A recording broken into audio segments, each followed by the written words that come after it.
Going to listen to the hand that Mark Buehrle gets when he comes out of that dugout after what he's accomplished, not only his last start here, but setting the all-time record for batters retired consecutively in Minnesota when he reached 45 hitters retired.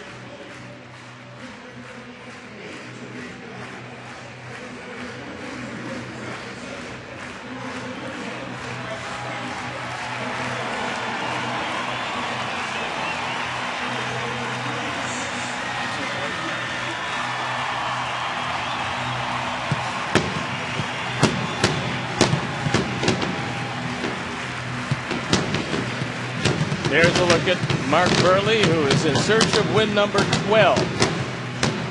And the lineup he's going to be facing for the New York Yankees, who are tied in the loss column with the Red Sox, just a half a game ahead of them, is Jeter, Damon, and Teixeira. Then Rodriguez, Swisher, Cano, Cabrera, Jerry Hairston Jr., recently acquired in the 8th spot, and Molina behind the plate, hitting 9th. White Sox defense and how they'll line up behind Mark Buehrle. Quinton, Posednik, and Dye left to right, with Beckham, Nix, Getz, and Konerko in the infield. Ramon Castro behind the plate. He also was behind the plate when Buehrle threw the perfect game. And there's Mark Buehrle, ERA 3.45, on for the 22nd start. And it's a very lively day at the ballpark today. The umpires for the game today. Behind the plate, Greg Gibson. At first base, Ted Barrett. Second base, the crew chief, Tim McClellan. At third base, Andy Fletcher. And the Sox done throwing the baseball around. We're ready for baseball. And I'll turn it over to my play-by-play partner, Hawk Harrelson. All right, Stone Pony, thank you very much. And once again, good afternoon, everyone. And welcome to White Sox baseball right here for WGN Sports. So happy you could join us for the finale of this 4-game set. Derek Jeter gets set to lead things off. Yankees come in at 62-42, 20 games over, a half game in front of the Red Sox. Yankees hitting at .276 as a club with a 4.48 ERA. And Buehrle set with the first pitch. The ball hit hard into center field, but right at Scotty Paz, 1 pitch, 1 out. Surprising once again that Derek Jeter would swing at the first pitch, but that's been the MO against Mark Buehrle at least the last 3 times out. They realize he's going to try to get ahead early, and rather than concede strike one the same way that they used to with Greg Maddux, they go up there ready to swing. You've got to get good pitchers early. You got to get them early in the count. You got to get them early in the game. You let them hit their rhythm, and you're in trouble. There's strike one to Johnny Damon, hitting at .278, 17 homers. He's driven in 58. That curveball looped out into short right field. Jermaine, yes! Beautiful catch by Dye. Well, Jermaine came on. He was measuring that ball all the way, but when he realized that he couldn't get it, he went out with a last-second dive, laid out, and made the catch. Now, he thought he could get it just by running and then realized that it was drifting away from him, so he makes the great effort and keeps Damon off base. Quickly, 2 up and 2 down. And here's Teixeira, hitting at .282, 26 homers and 77 driven in, takes first pitch strike.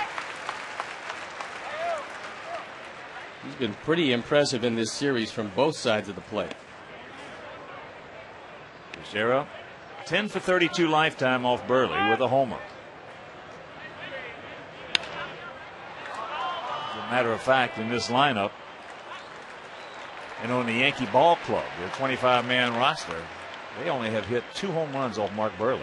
You told me that before the game, and it's somewhat startling to me because coming into this series, this lineup scored more runs than anybody in the American League. The only other hitter that has the home run off Mark is Jose Molina. Jeter doesn't, Damon doesn't, Rodriguez doesn't. None of those guys. Well, you would figure it to be Jose Molina. Although I don't know why.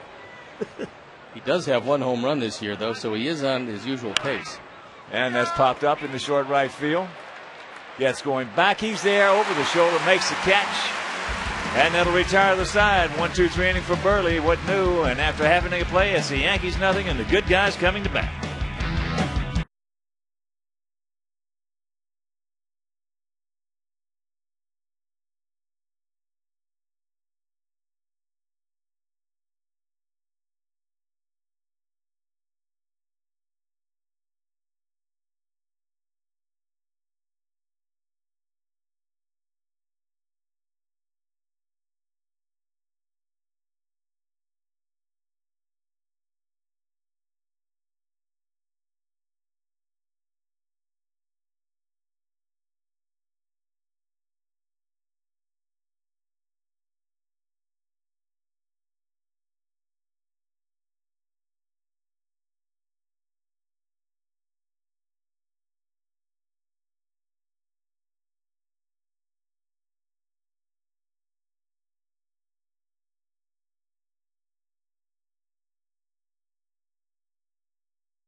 Going for their first 4-game sweep of the Yankees since 1964 in this ballpark. Lineup with Posednik, Beckham, and Dye. Then Tommy the DH with Konerko, Quinton, Getz, Nix, and Ramon Castro behind the plate hitting 9. The defense behind Sabathia left to right, Damon, Cabrera, and Swisher. In the infield, Hairston, Jeter, Cano, and Teixeira. Jose Molina behind the plate, and gigantic CC Sabathia on the hill. ERA 3.83 on for the 23rd start. There you look at the numbers. They're pretty impressive, especially the walk-to-strikeout ratio. He's got a terrific fastball, throws a very hard slider, and can throw his fastball at a couple of different speeds. And before we show you our picks to click, you at home select yours. Scott Posednik will lead it off. And Hairston makes the play from his knees and gets it. Boy, that's a beautiful play right there by Jerry Hairston. Wow. One of the reasons why they acquired Hairston was because you can play him anywhere, and he's going to give you a pretty good effort. This is just an outstanding play. And if he doesn't get up as quickly as he does, Posednik's going to beat it out at first. From his knees, he gets it there and gets it there a full step ahead of Posednik, but that's just a great effort. So here's Beckham. Sox come in at 54 and 51, a game and a half behind the Tigers. Sox hitting at 263 as a club with a 4.09 ERA. As Gordon takes strike one. Beckham 4 for 14 in this series with 6 RBIs. 4 of those coming yesterday. He also has 4 doubles in this series. His ability in RBI situations to hit the ball to the opposite field is what's going to hold him in good stead. Up high, that evens the count at 1. Since he probably tops out these days at 96, and he'll probably get that a little bit later in the game. But he can throw what looks like a fastball and get it there at 91, and it'll sink.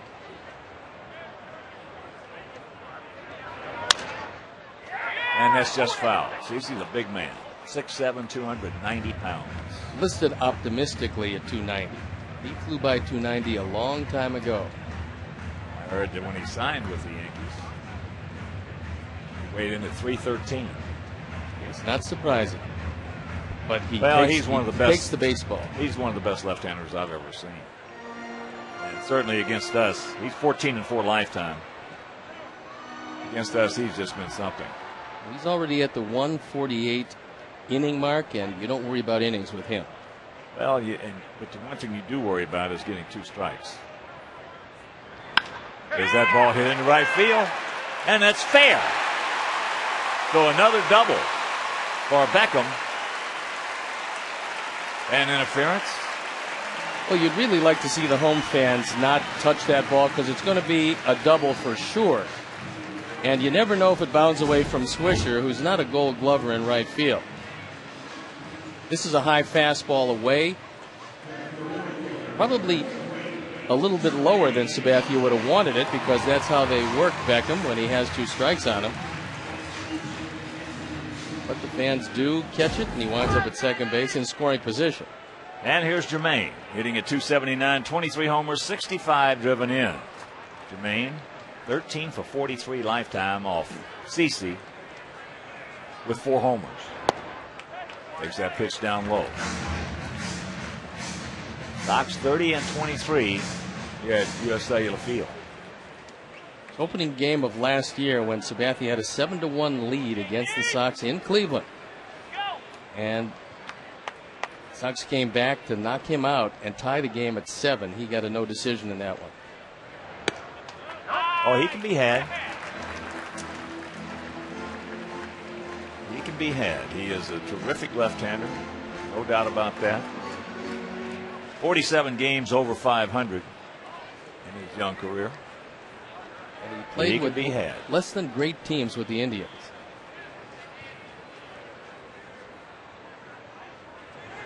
When he spots his fastball low, you got a problem. You got a big problem. He's want no part of Jermaine Dye in this situation because he knows that Tomey's coming up next. And so far he hasn't been close on 3 straight pitches, and I'd give Jermaine the 3-0 green light.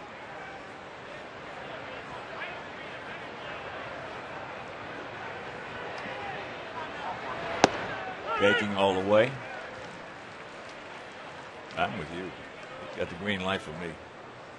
Especially that's the thing you do is go as played against a good pitcher, and you try to work, you battle your behind off to get a good count. 2-0, 3-1, 3-0 in this situation.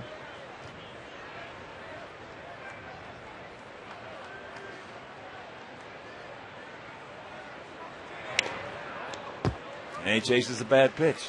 So a full count. It happens so often. You take one right down the middle. 3-0. Then a changeup that's a foot outside, you swing it and foul it off. And then the eventuality is that half the time, or at least half the time, you strike out. He's got a backdoor slider that he throws over the left-handed batter's box to right-hand hitters that's close to unhittable if he gets it there.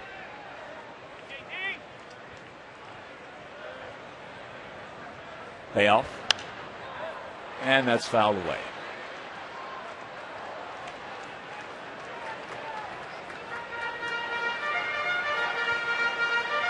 Usually there's a reason that a guy's making $20 million a year. Especially for the 8 years he signed.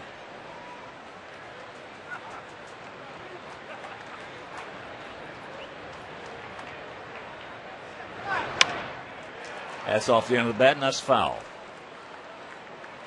That time Jermaine did a good job of staying alive because that changeup was too close to take. He fouled it off. And here at beautiful US Cellular Field, 330 down the left field line, 335 down the right field line, 375 in the gaps, and 400 straight away center.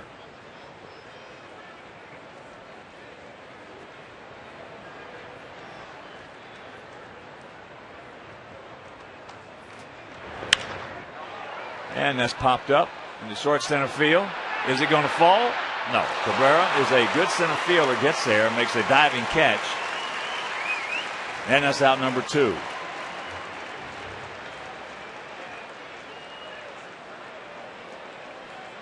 Little too high. Melky broke quickly and got this ball. Landed right on his stomach. Well, for the moment, it probably took a little bit of the wind out of him. Well, when you land on your cup, that's what hurts. Yes. Especially with a saucer with it. Right now, he's not looking too good in center field. He judges. You can tell when he's hopping around that could be a bit of a problem. You got to do it, though. You know it's going to hurt, but you got to do it. It's a game of adjustment, Hawk. Here's Tomey. He is 3 for 21 lifetime against CeCe. As he takes ball 1, and of the 3 hits, none of them stayed in the park. He's been selective. Wait until he gets one that he likes. And preferably with Sabathia, he's got to get it down to get a good piece of it.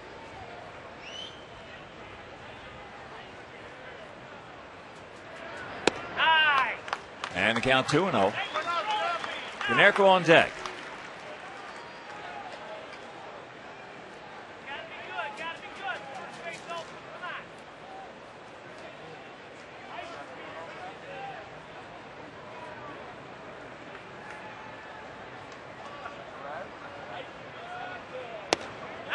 And the count 3-0. And right now, let's check out our picks to click. Jim Angio, our director and the crew, went with Quentin.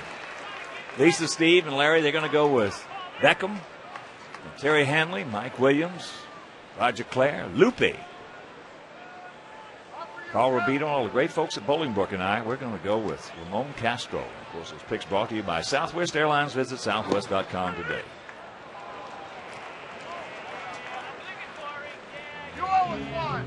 Three and 1 to count to Tomey.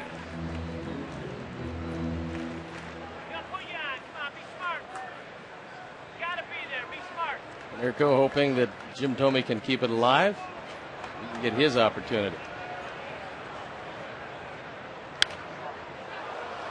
Big rip on a 95-mile-an-hour fastball. And you see catchers do this on a more consistent basis now. They get 3-2 on a big bat, and they go out there and talk to the pitcher. I don't think he wanted the fastball down as low as Sabathia just got it.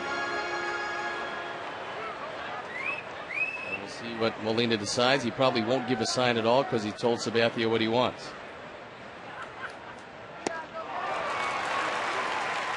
He put down the right pitch, and that'll retire the side. Breaking ball after 1, no score.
One and one the count.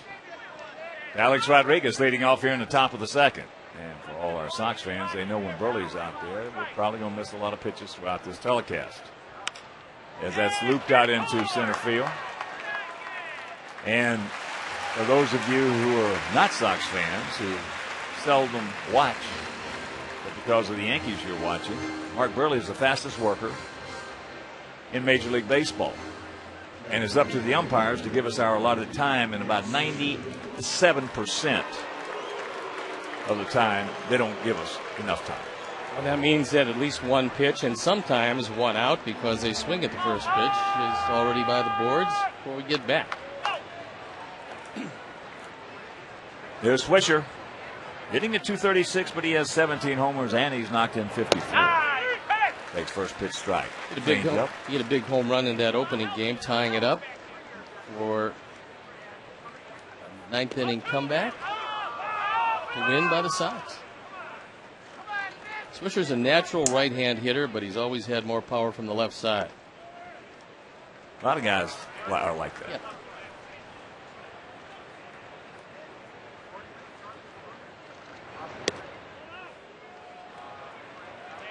Change up outside. And the count 3-1. It's full. Swisher, no stranger to the strikeout, and if he can throw him a 3-2 changeup and get it over or get it close, usually that gets the job done. He's fanned 83 times this year and 313 at bats. They got the job done last year. He absolutely could not pull the trigger on the changeup.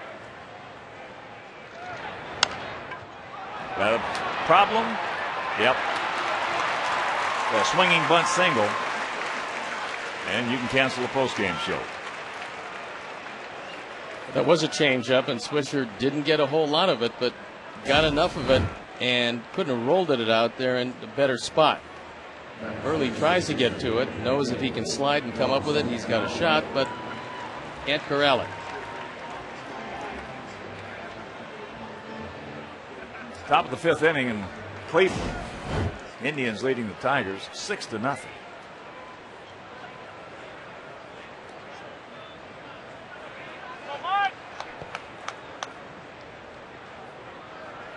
So with one out, Swisher at first. Here's Robinson Cano. Swisher's seen enough of the Mark Buehrle move that literally he could fall back on top of the first base bag with that lead.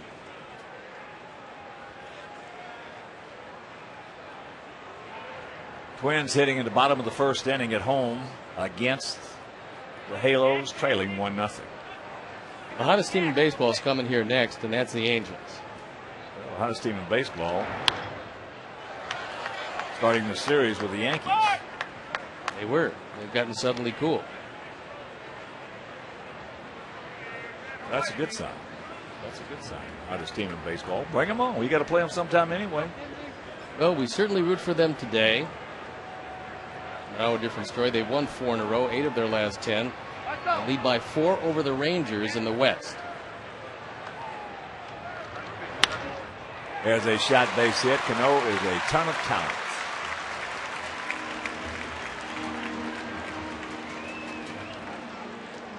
August 5th at 7-11, it's the White Sox versus those Angels. The first 25,000 fans will receive a Mark Buehrle commemorative poster presented by the University of Phoenix Chicago campus. For tickets, call 866-SOX-GAME or visit whitesox.com.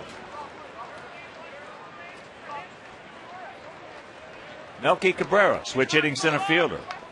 Yankees have 3 switch hitters in this lineup. That ball hit hard. Quentin. And it is 3-0 New York.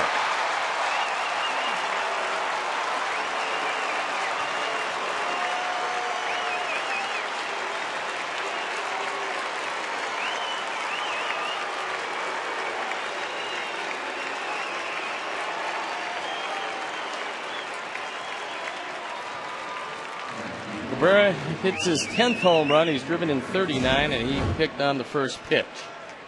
That's a high changeup. And high changeups go a long way. And this is a very lively ballpark most of the time, but especially in the daytime. It'll bring up Jerry Hairston. 1 for 3 in that Yankee uniform coming yesterday. Take strike 1. He's 5 for 22 lifetime off Buehrle. Watch out. Over to the camera well. Hard.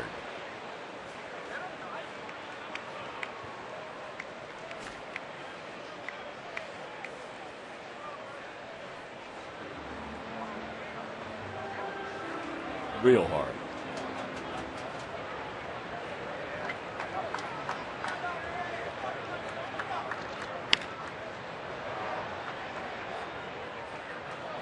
Out hangs that 0-2. Bobby Bertucci has just joined us on this beautiful Sunday. Where? Oh, he's not Bertucci. He made a very quick exit. But he did wave to say hello. Gotta hurry. Jason having some problems. He is normally one of the best infielders around. Lately, he has been having some tough times. Had a couple of errors yesterday, and that's going to go as a base hit.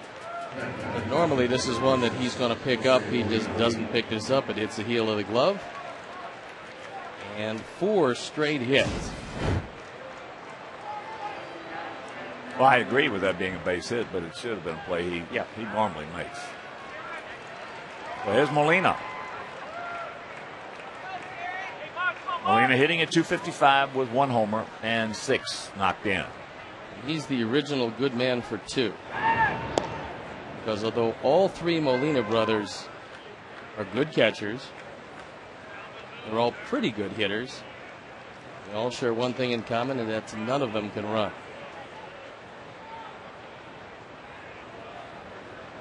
Outfield straight up. And there's strike 1.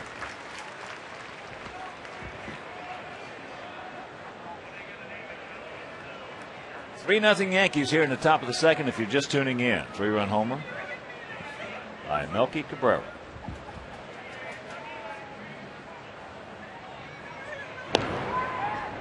Benji Molina been the cleanup hitter for the San Francisco Giants most of the year. Yadier Molina catches for St. Louis.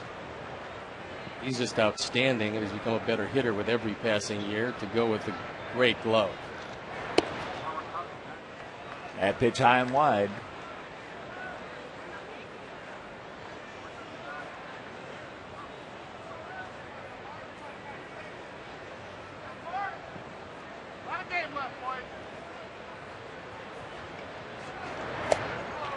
Change up.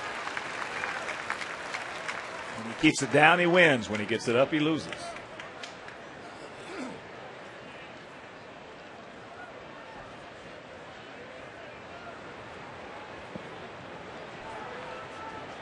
Leadoff hitter, Derek Jeter. And that's popped up right side. Gets 2 down.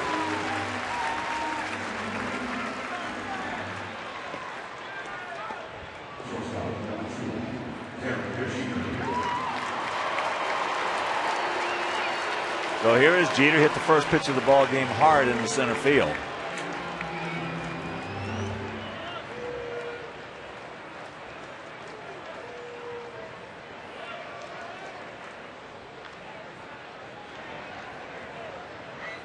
Jeter, 35-year-old veteran, the captain of the team, and what a player. But somewhat hard to believe, not when you realize how good he's been, but how long he's been there, is that he's second all time in hits in the New York Yankee franchise. Takes that pitch up high. Trailing only Lou Gehrig in that department.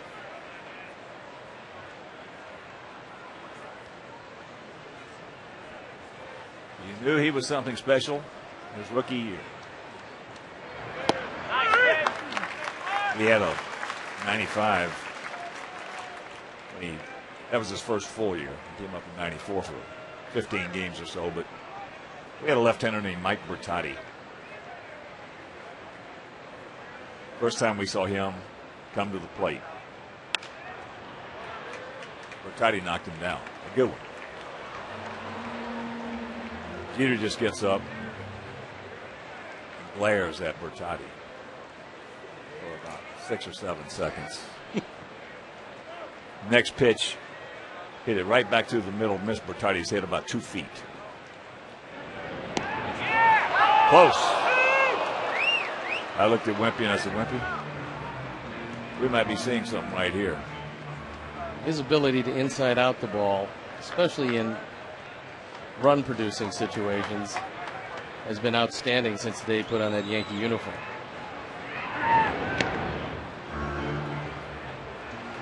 To play on that stage and have the success he's had and carry himself the way he has speaks volumes for his character. And that's up high, 2-2.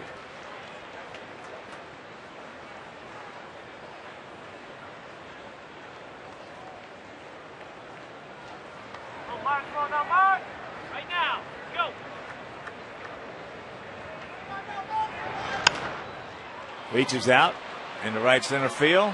Hodge makes the catch. A nice roll right there after he hits dirt. And that'll retire the side. But they come up with a 3-run homer off the bat of Melky Cabrera. They lead it 3-0.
Moving forward, the focus is on Derek Sanderson Jeter.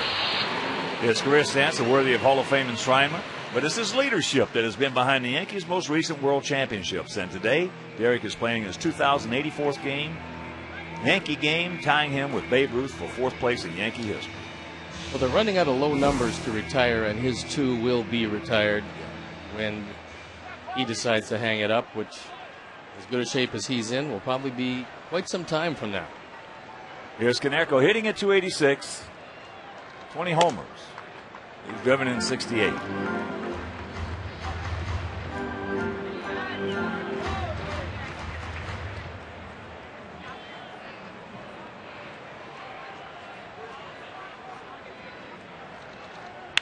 That ball hammered down into the corner. Right by the State Farm sign, so Johnny Damon will get it back in on the leadoff double by Konerko.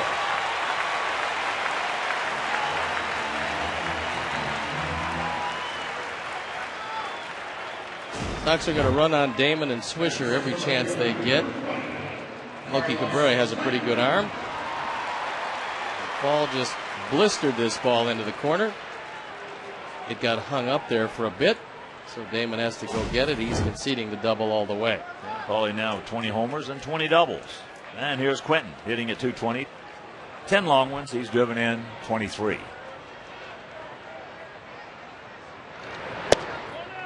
Jacks it up. He did not go.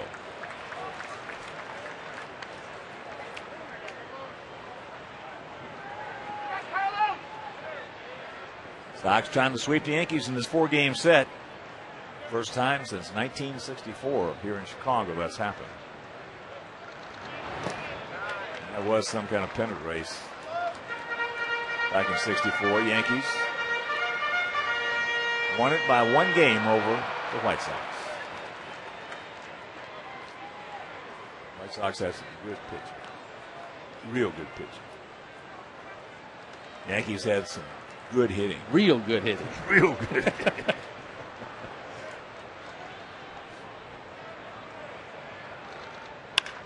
That ball hammered. Harrison sucks it up. Well, that's another nice play. That ball was killed. That's all right. He continues to swing the bat well. Ellis has been hitting the ball pretty hard a week straight. And a lot of them going at people, but eventually they start to find holes. All you can ask for is a good solid at bat. And he certainly had one of those against one of the league's toughest pitchers. So here's Getz, Chris, at 272. A couple of homers. He's driven in 26. In this series, he has been good. 6 for 12. 3 RBIs, 3 stolen bases, and 5 runs scored. Takes first pitch strike.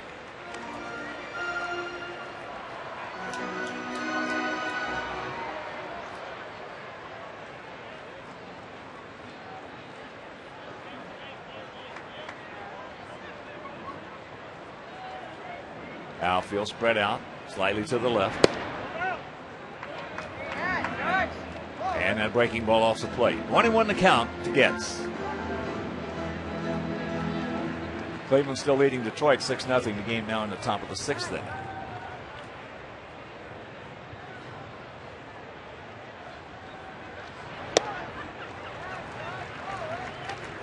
'94. Good moving fastball thrown right in on the hands of Chris Getz. Glad he didn't hit it. Even if you do that, you're going to shatter your bat and hit a dribbler to the right side. And you might lose a thumbnail. The ball poked out into left center field. Can of corn for Cabrera. 2 down. And it'll bring it Jason Nix.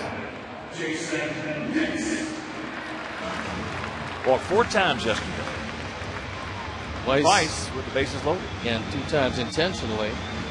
So that's the first time he can remember walking 4 times as long as he can remember playing. A couple of pitches missed just low by A.J. Burnett.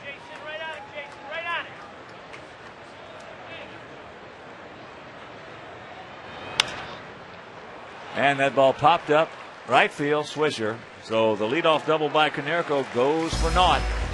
And we're into the third, trailing by 3.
The 1-0 pitch to Johnny Damon slaps that one foul. First pitch was a breaking ball, low and away.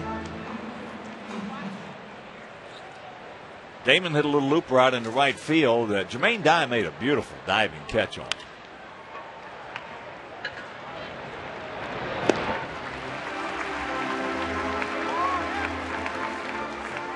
This is your chance to win a Paul Konerko jersey and tell the White Sox what you think. Simply log on to your computer and take a quick survey. Your answers are confidential.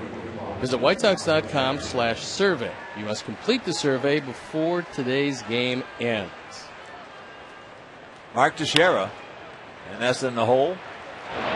Gun! Almost. Good effort.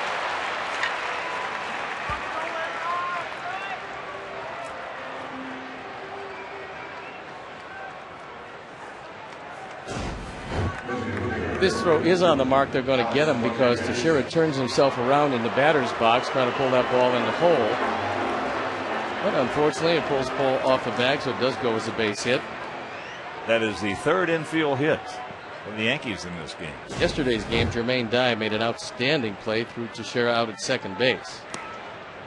It was on a ball that one hopped the wall, and he grabbed it with his throwing hand, threw a strike to Jason Nix at second base, and got Teixeira sliding in. Rodriguez, little fly ball to center field, his first trip. Detroit did not score in the top of the 6th. As that pitch popped up, stay in here. Come back. It will. 2 down.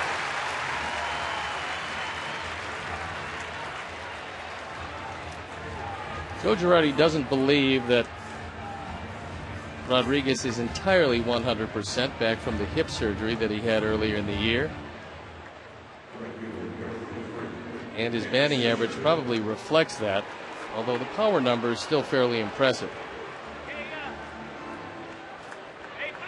So here's Swisher, started off that 3-run second with a 1-out swinging bunt on the third base side of the mound.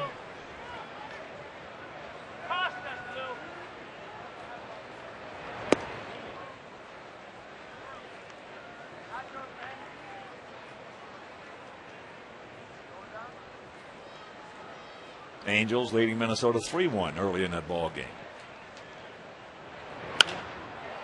Get fouled. It will. Right size, wrong shape. Well, Nick has never left any doubt as to what his intention is from both sides of the plate with each and every swing. He's a lifetime .250 hitter, but he finds a way each and every year to hit over 20 home runs. Big hack, no contact. They're not on straight changes, however.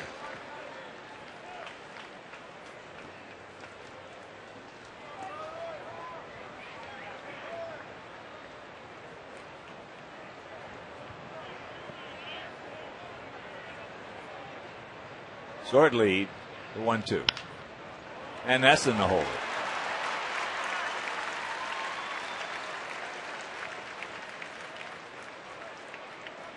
Really tried to cut that fastball in on the hands of Switcher and didn't quite get it there. Got a lot of way in there because that ball was not hit hard. That just found the hole. But you're right, a little inch more, no chance. Broken bat or ground ball to third.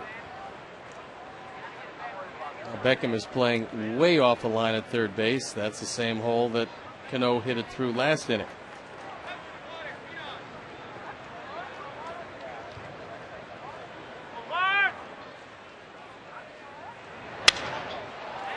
Ball into center field. Can of corn. Makes the catch, and that'll retire the side. We'll go to the bottom of the third. It is 3-0 Yankees.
Question believing something better.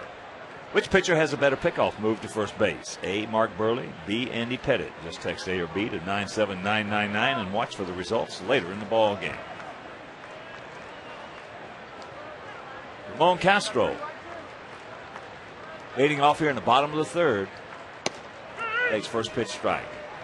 And we've got one of our minor league teams, Great Falls, Pioneer League, playing for the first half championship against Missoula this afternoon, so best goes out to them.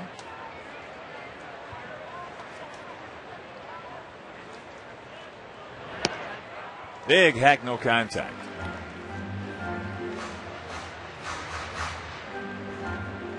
Nice conversation with our minor league farm director, Buddy Bell, this morning, and things are going quite nicely everywhere.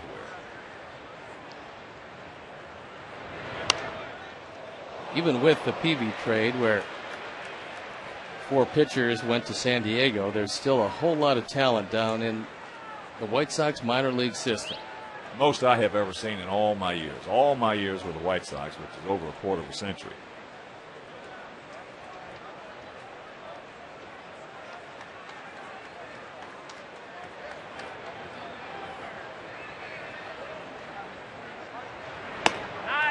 And Lays off that 95-mile-an-hour fastball upstairs.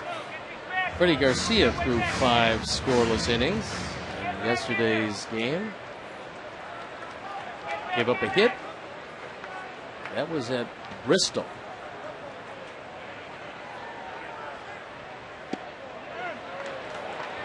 Close pitch, didn't get it. 2-2.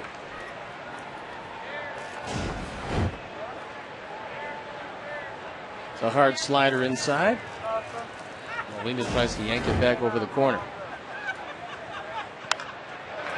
And softly hit off the end of the bat to Cano.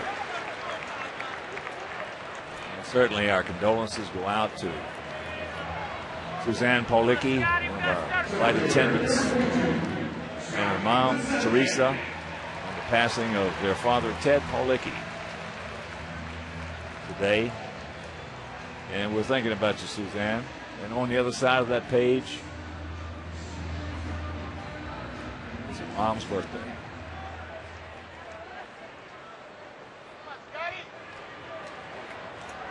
Scotty Pods.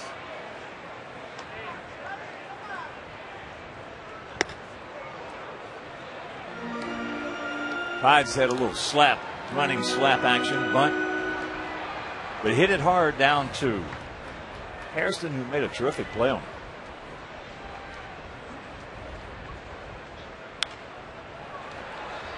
Hairston's already made 2 good solid plays at third base today. Before this year is over, he's going to play a whole lot of positions on the field for the Yankees. He's got tremendous versatility. His father was a teammate of mine with the White Sox.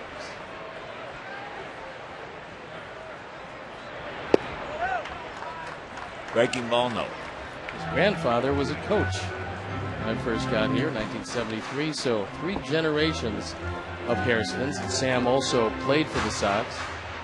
3 generations of Hairstons were major league players. Terrific family. Nice people.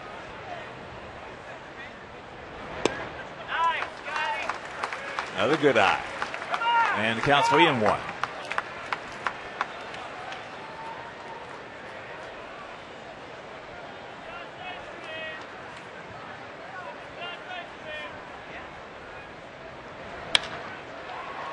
Ball hit hard into center field. Cabrera going back. Stretch. It's off the wall. Scotty Pods now is going to pull up.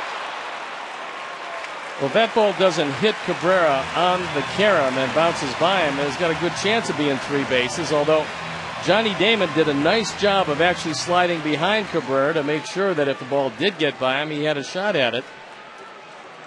Well, if Damon did not get over there and that ball missed him, that was inside to Parker.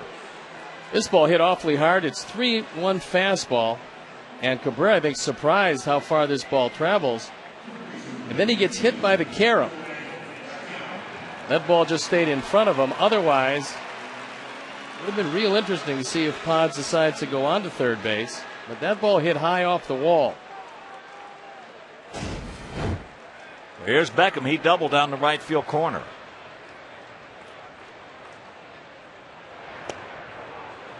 Big motion, pulled the string. It's a good straight change, and there's usually 8 to 9 miles an hour difference between that straight change. That straight change, by the way, is like an average major league fastball. It's 86 miles an hour.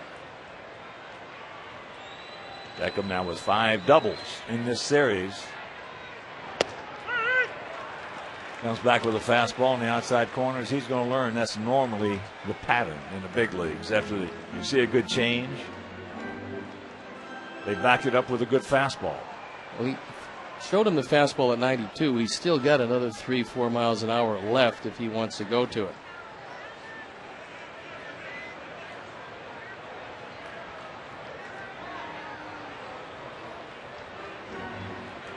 Main guy on deck.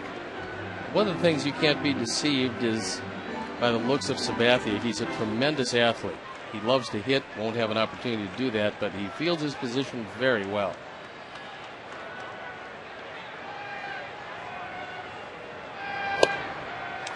Turns that one over, misses way outside.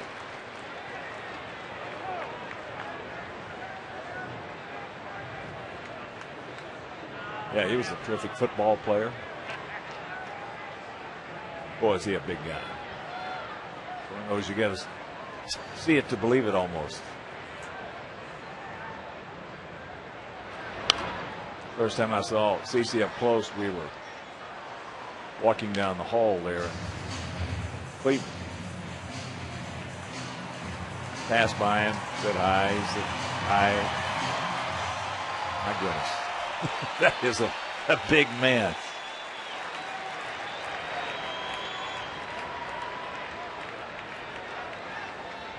Cleveland would have loved to have kept him, but when they realized that the bidding would have gotten too big, they traded him to Milwaukee. He, not single-handedly, but pretty close to it, put Milwaukee into the playoffs last year, because without his dominance, which was overwhelming for the Brewers, they wouldn't have made it. Yeah, he changed the culture of that ball club. And that's a fair ball by Hairston. Come on, Pods. He almost stopped going in the third. Well, he did stop, and then he realized, I believe, that Johnny Damon can't throw the ball. I don't know if there was any reason to stop on that one, but he did pull up, and I think Jeff Cox finally said, look, he missed the ball in left field, so take off. This is right down the line past the diving Hairston. Johnny Damon does a lot of things real well, but one of them is not throwing.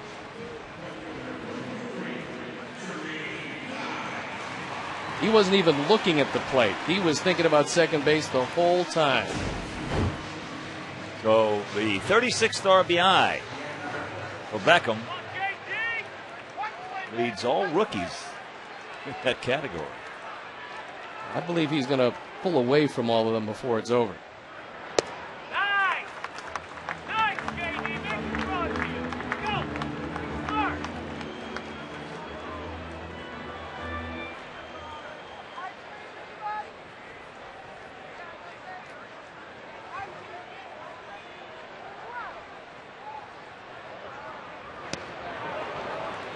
Big Hackett at 95-mile-an-hour sinker.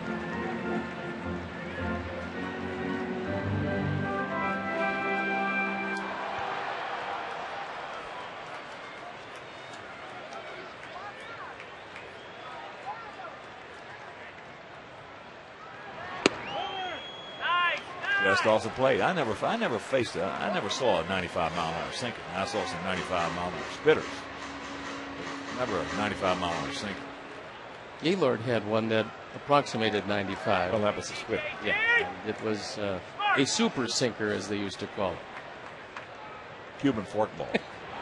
That ball hit hard in the right field. Stretch. He looks up. You can put it on the board. Yes. Yes. A two-run homer by Jermaine Dye, and this game is tied at 3.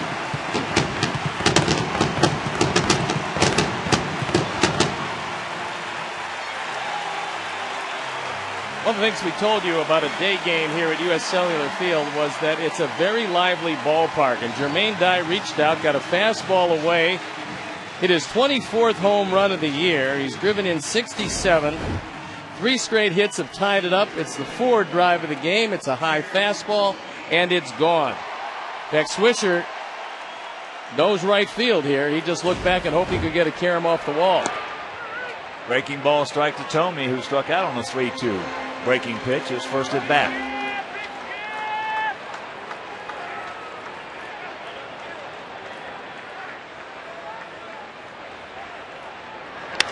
That ball hit deep to left field. Damon just looks up. You can put it on the board. Yeah. Yeah. Number 18 for Tomey. Number 559 in his career. And the Sox lead it 4-3. Go get him, Mark Buehrle. You ever have 4 hits? The only 4 hits off one pitcher, and they all left the ballpark? Oh. That's what Tomey has against CC. I had 8 hits off Louis Tiant. 7 of them were home runs. There you go. That was only in, what, 180 at-bats? 410. Now there's a meeting at the mound. Dave Island comes out to have a talk with Sabathia. Molina goes out there to settle the big guy down. You can't make mistakes up in this ballpark. With Tomey, the mistake was down.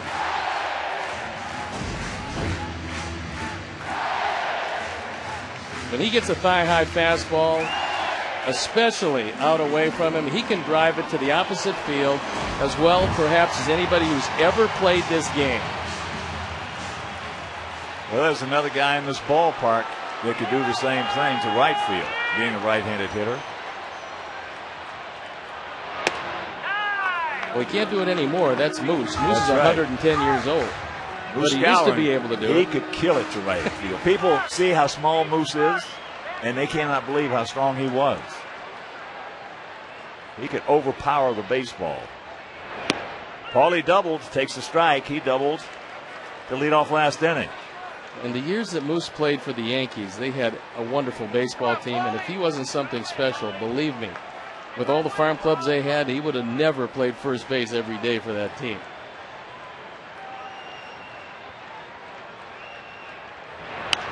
That's a good pitch by Sabathia on the fist, fouls it back. Moose could take a 100-mile-an-hour fastball and tommyhawk it. I mean high, shoulder high, and tommyhawk it, and hit it 3/4 of the way up those seats out there in right center field. I'll tell you how special Moose continues to be to this day. He's still the only guy that continues to get Mickey Mantle signed baseball. Do something. Whoops. Fooled him right there. And that is out number 2.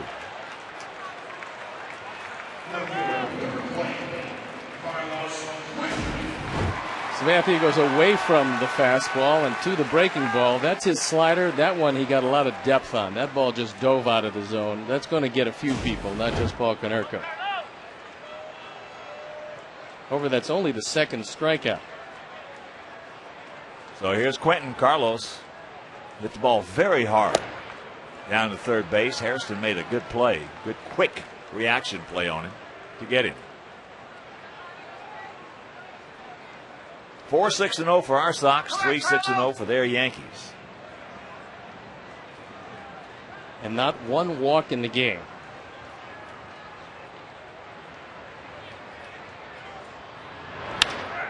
That's the base hit. Get by him. Nope. He's going to give it a go. Here's the throw. He gone. But a 2-run homer. After an RBI single by Gordon Beckham and then a solo shot by Tomey, Sox lead at 4-3.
The 0-1 pitch to Cabrera. Ball hit hard into right field. Jermaine. Nope.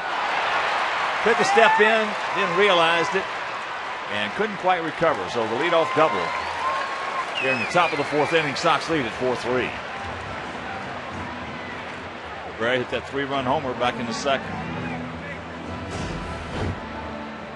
Rivera swing the bat real well. This is a rolling breaking ball. This one doesn't break particularly well.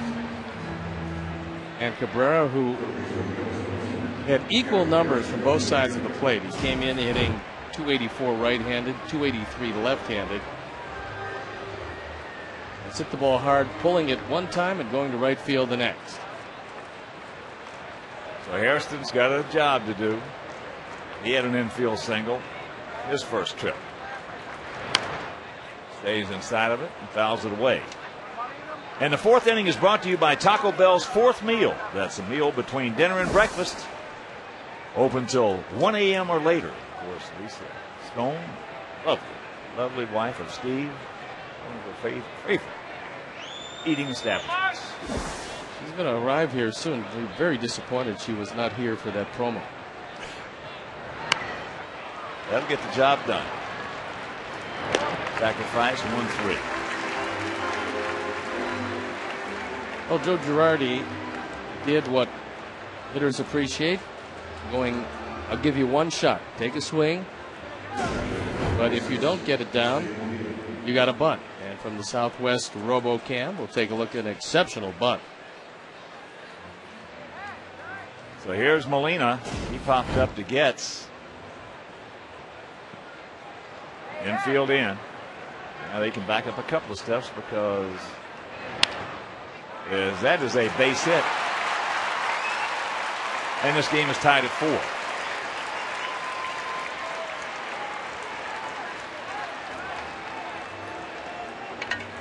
Just the 7th run batted in this year by Jose Molina. Picked on the first pitch and took it right back up the middle. Mark Buehrle trying to knock it down with his foot. Couldn't do it. That'll bring up Jeter.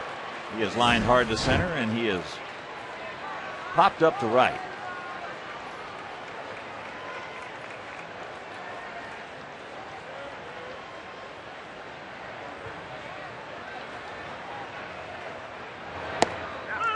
First pitch strike.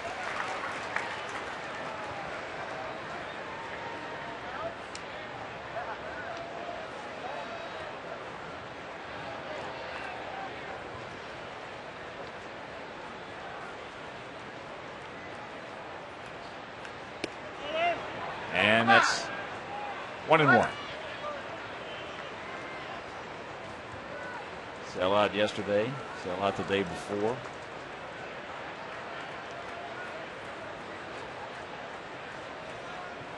Close today. And there's a base hit pulled in the hole. So that is the 3rd hit of the inning. 9th hit given up by Buehrle. Sabathia has given up 7. Mark's cutter today is not quite as good as we've seen it because he's not getting it in on the hands of the right-handers. No, his curveball's not as good either. With those days, I mean, he's been so good in so many starts. You get those days where it's a little tough for you. You have to hope the line drives go at people. First pitch strike to Damon. He's 0 for 2.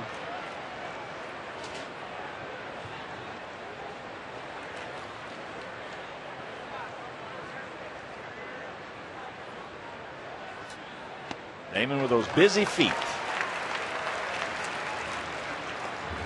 Not a bad thing for you youngsters who are having trouble hitting to try. You have some busy feet. It all starts with the feet.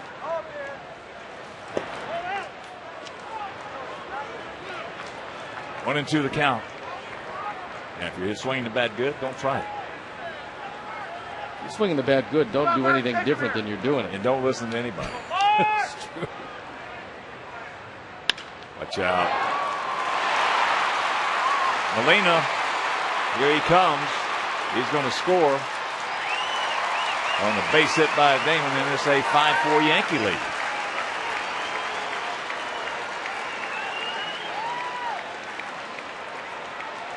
RBI number 59 for Johnny Damon.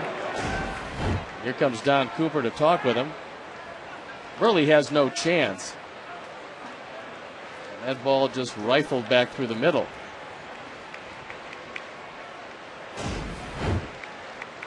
So 4 hits this inning, 10 overall. And we're 1 out into the 4th.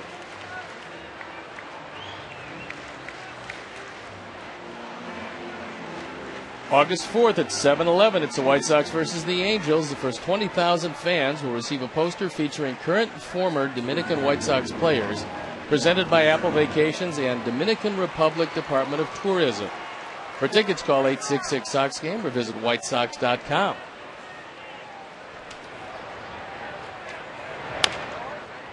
Rivera, and it's a foul ball.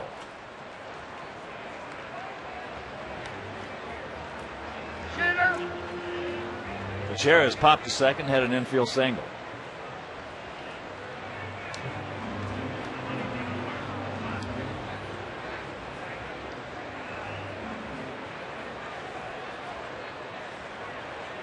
Teixeira out of Georgia Tech. So he placed the young catcher from the Baltimore Orioles, Matt Wieters, who has such a promising career ahead of him. He also came out of Georgia Tech. And the count 0-2.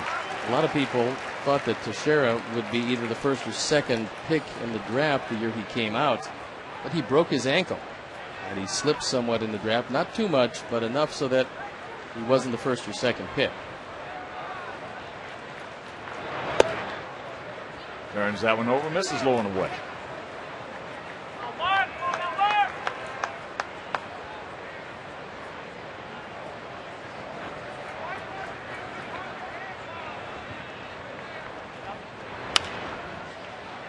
Down to Beckham, and they turn it.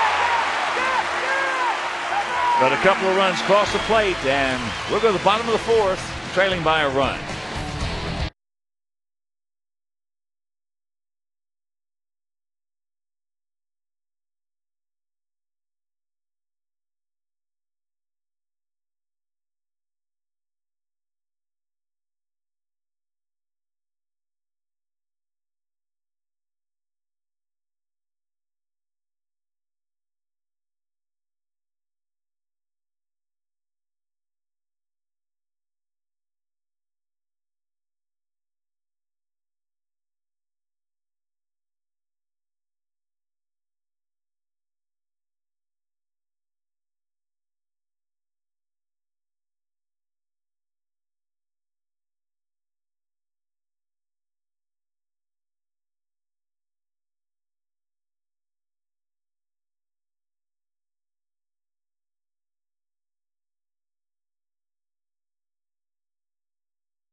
So far, does this qualify as a barn burner or a bean blower? Bean blower. Okay.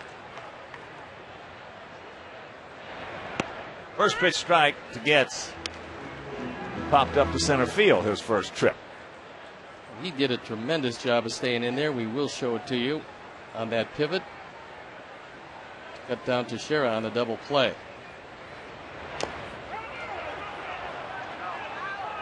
And Molina is saying that ball hit him in fair territory, and Girardi's going to come out to argue with Greg Gibson.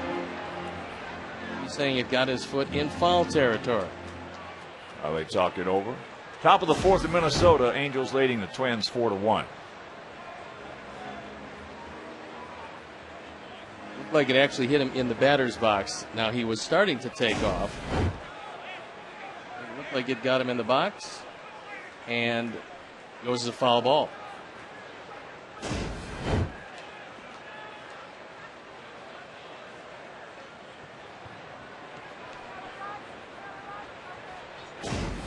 Meanwhile, it's 0-2.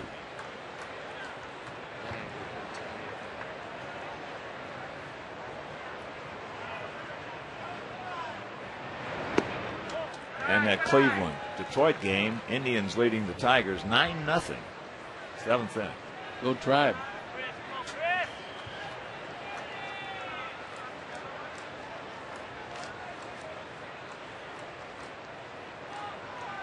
Damon really close to the left field line. Where Ivan Calderon, Ivan was about, I would say, 6 to 8 feet from the line. And he played Luis Polonio.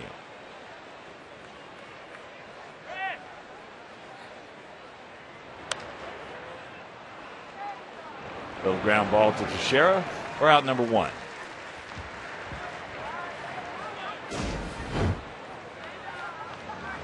Here's our Comcast high-def shot of the game, and watch this takeout slide at second base.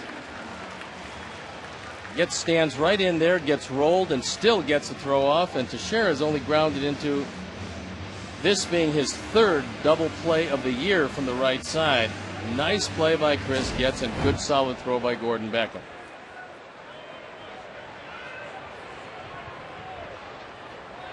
So here's Nix. Takes first pitch strike.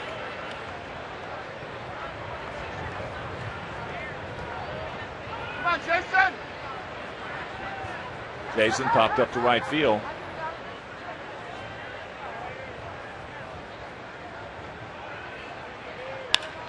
The ball's hammered foul. Doing a lot of that.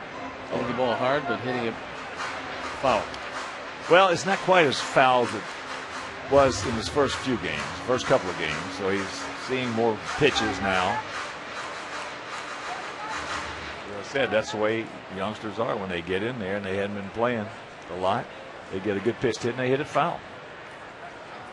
You've been playing every day, you hit it hard and you keep it fair.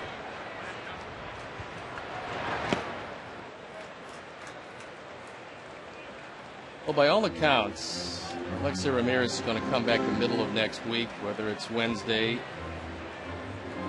We're not sure quite yet, but when he comes back, do you move Beckham out of the 2 spot, or do you keep him there? I keep him. That's what I would do. I think he's just getting comfortable up there, and he'll drive in more runs.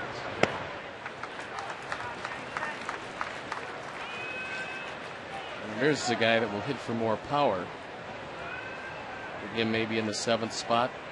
I think the lineup, especially with Carlos Quentin swinging the bat like he is, going to look a whole lot more potent. Well, Alexei is a very aggressive hitter. He had a good pitch hit there, pops it up just underneath it. Cabrera taking charge, makes the catch for out number 2. And when you get a very aggressive young Latin hitter, you won't see very many of them in the 2-hole. It takes more of an understanding of what the responsibilities are for a 2-hole hitter. More patience, not being afraid to take a strike. Especially with a base stealer at number 1 right. like Pods is. Not being afraid to hit with 2 strikes. Now, is that too much to put on Beckham? I don't think so. I tell you the truth, I don't think anything is too much to put on Beckham. Beckham's going to be a 3-hole hitter before he's done and driving a lot of runs. That's one of the reasons why, and you know that Kenny talked to just about everybody in his pursuit of trying to do what he could to improve this ball club. Before the trading deadline came along, the name Gordon Beckham came up. conversation was over. There was no way he was going to be moving him. Not with the ability this young man has. Oh, he's special. As he strikes out Castro, 1-2-3 inning. That's the first one for him, second of the ball game for he and Buehrle.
Changeup, first pitch swung and a missed by Rodriguez from Mark Buehrle. He's 0 for 2. He's going out to center and fouled out to Konerko.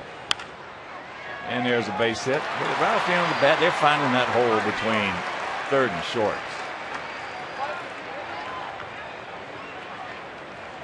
That's 11 hits, and I'll bet you 5 of them have gone through that same hole. Changeup.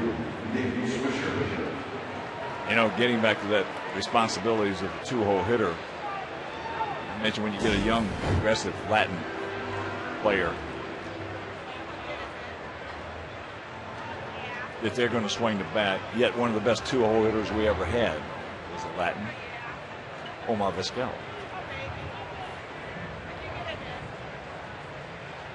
But he was not as aggressive in the terms. He had more experience. He knew where the responsibilities were, and he handled it extremely well.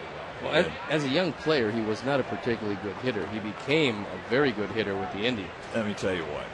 The first couple of years we saw Omar Vizquel, you didn't know if he was going to last. Didn't know if he was going to hang around very long. Just knock the bat and have a meeting about him. Just knock the bat right out of his hand.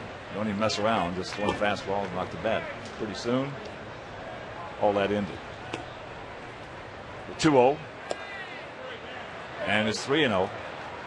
It ended with Felix Fermin going to Seattle. And Omar Vizquel going to the Indians.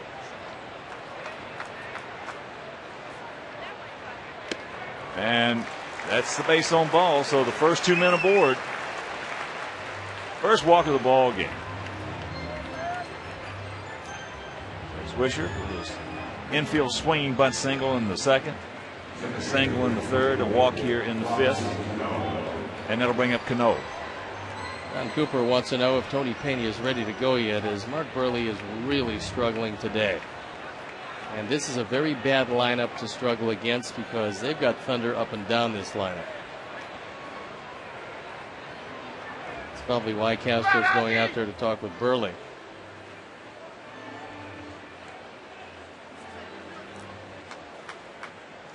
August 5th at 7-11, it's the White Sox versus the Angels. Police and Fire Night presented by Underwriters Laboratory, the standard in safety. First 20,000 fans will receive White Sox trading magnets. For tickets, call 866-SOX-GAME or visit whitesox.com. Cano has singled and scored, and he has gone out to center. Breaking ball strike. A moment of White Sox hello and shout out to the big Sox fans down in Central Florida. Pistol Vitkauskas and Mike Nast. That ball into left field. Carlos is there, makes the catch.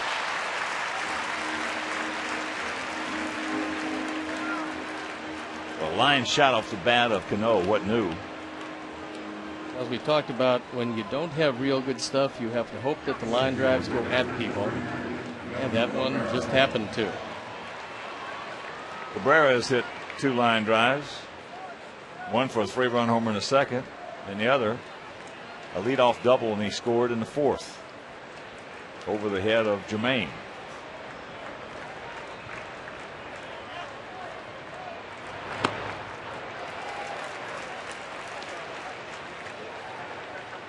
Rivera's had a lot of luck on the first pitch, but not that time, as Buehrle threw that fastball up and out of the zone.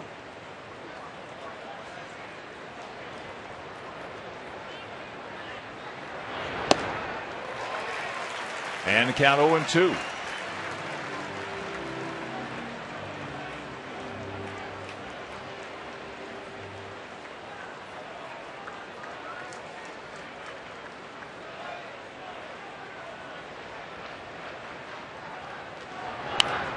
Foul straight back underneath Stone Point. Missed it by just an eyelash.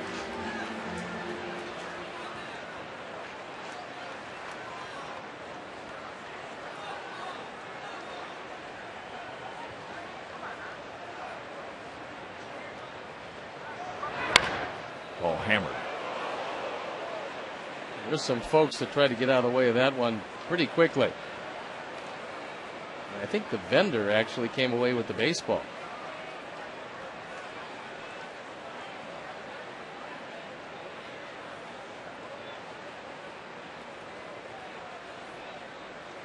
We'll have to hope that everybody is okay, because that was a rocket going in the seats. That's trouble. That's going to score Rodriguez, and it is 6-4. That leaves Melky a triple away from the cycle, and we've got one out in the 5th inning. RBI number 4, he's got 40 of them, and that's going to be it for Mark Buehrle, who just didn't have it today.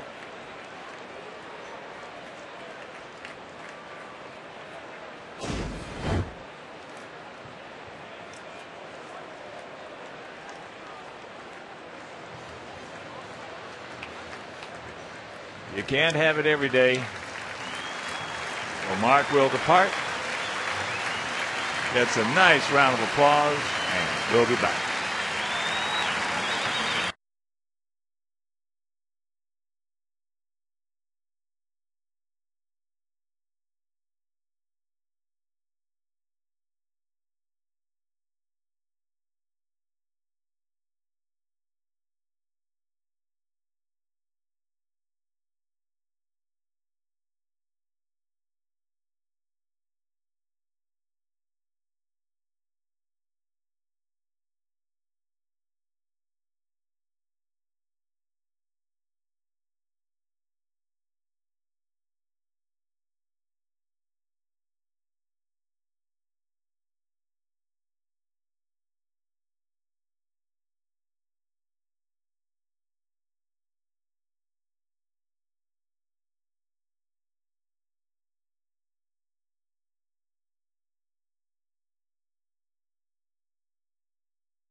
A touch under 6, on for the 10th time as a member of the White Sox. He came over from the Arizona Diamondbacks.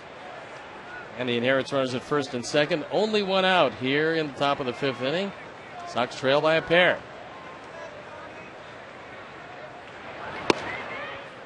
Top of the 8th inning in Cleveland. Indians leading the Tigers 11-1. Armando Galarraga started that one for Detroit, and it didn't appear that he fared very well. Angels leading Minnesota 7-2. I believe in the 5th inning. That was Weaver against Perkins. And we know how tough Jared Weaver is. We will miss him, but we do get John Lackey.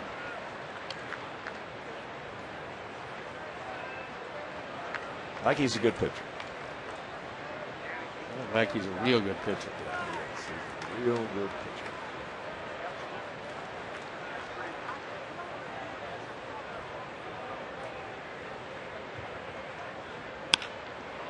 Watch out. Another Skinner hit. One hop into the seats.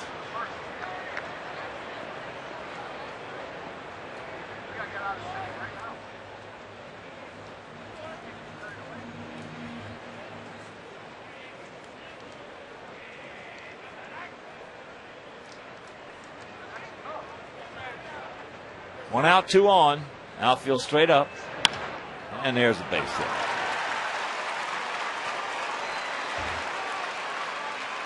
That's going to score one more. As Swisher crosses the plate. And it is 7-4.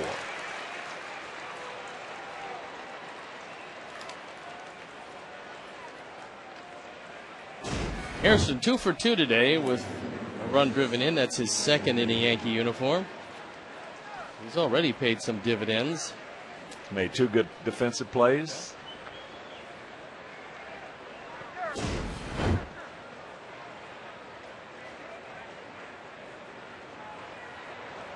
So here's Molina. He's 1 for 2 with an RBI and a run scored.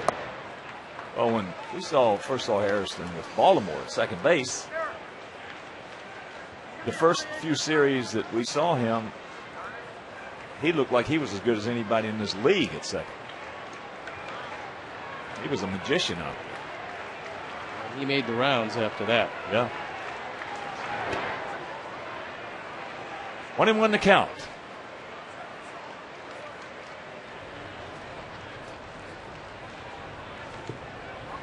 Randy Williams loosening up in the pen.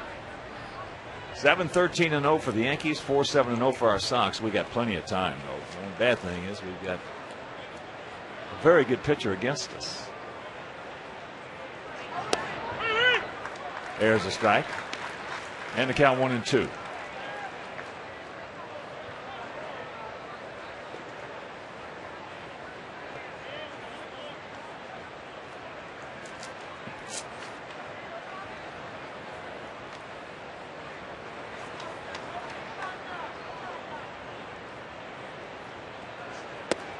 He gone.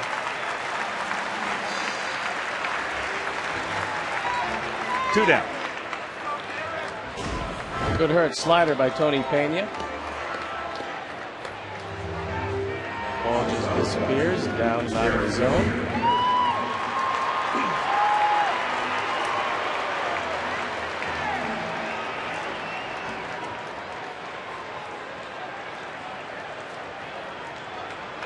Here's Jeter. He's 1 for 3.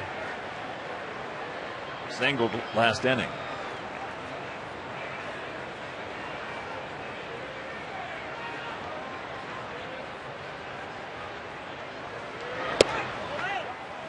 Just off the corner. Outfield playing him to the right.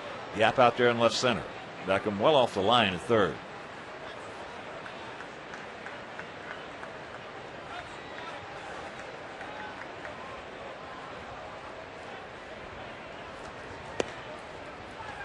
And count 2-0. Off day tomorrow. And then Tuesday, Wednesday, and Thursday, the Halos come to town. On Tuesday, we're going to run Jose Contreras out there against Lackey. On Wednesday, Gavin Floyd against Urban Santana. and on Thursday to be announced for us against the southpaw Joe Saunders. Make your plans to be with us here at beautiful West Cellular Field.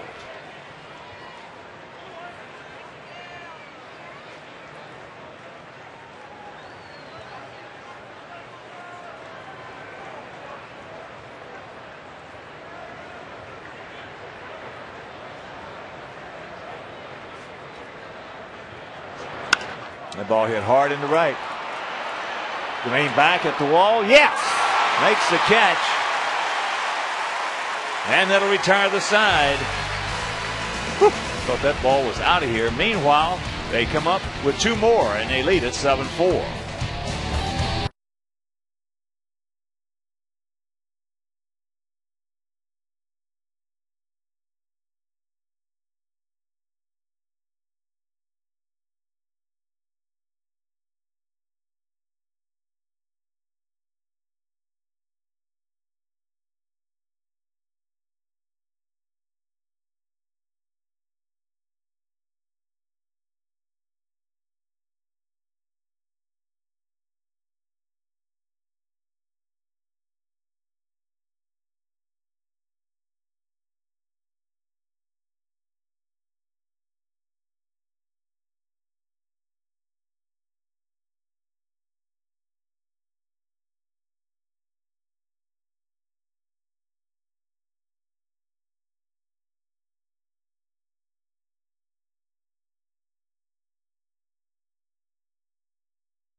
Be the 500th texter to text Subway to 97999. Go to WGNTV.com for complete info and rules. Top of the order here in the bottom of the 5th. 7-13-0 for New York. 4-7-0 for our Sox.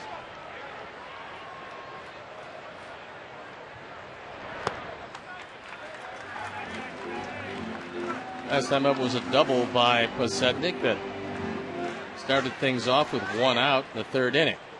Led to 4 and a temporary lead. Takes it up, fouls it off. Beckham on deck and Jermaine Dye in the hole.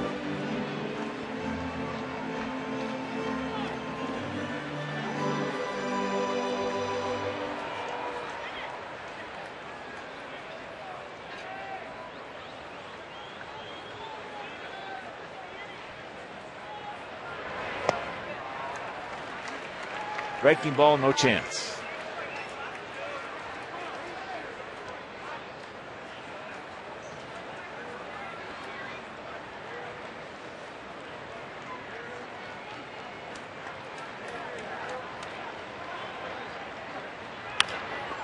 Fights that one off. Either got to hurry on the move. Wow. Got him by a half step at first base, and Pods thought that he was safe. Then Barrett said he got him. It was close. There's no question about that. Looked to me like he did have him by about a half step. Ozzie was ready to come out, and then I think he looked at Harold, and Harold might have said that he did get him. But it's real close.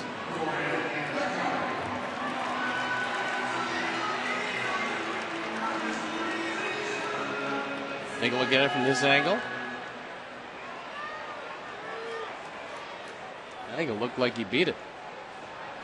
Guy goes to the runner. Ball hit hard by Beckham. No. With a nice backhand and quickly 2 gone.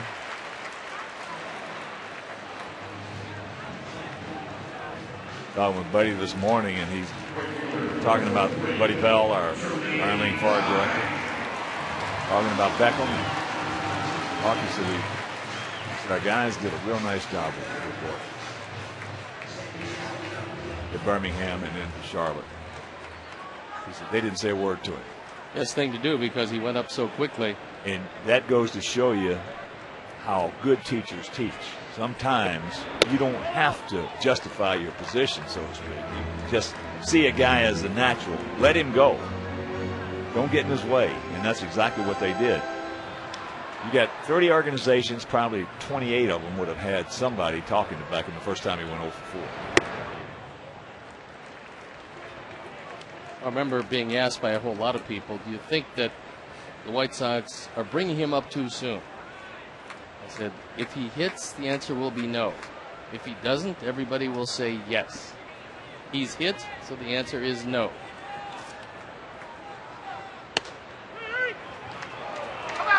There's a fastball strike. Jermaine didn't care for that call. He's 1 for 2. That 2-run homer is 24th.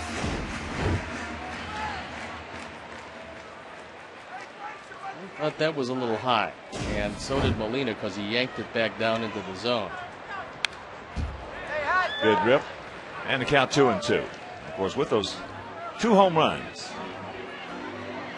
by Dye and Tomey, the Alex Nellius family will donate $100. The White Sox charities for every Sox homer hit throughout the course of the season. That is number 124 and 25, so $12,500 donated by Alex Nellius in loving memory of Ursula.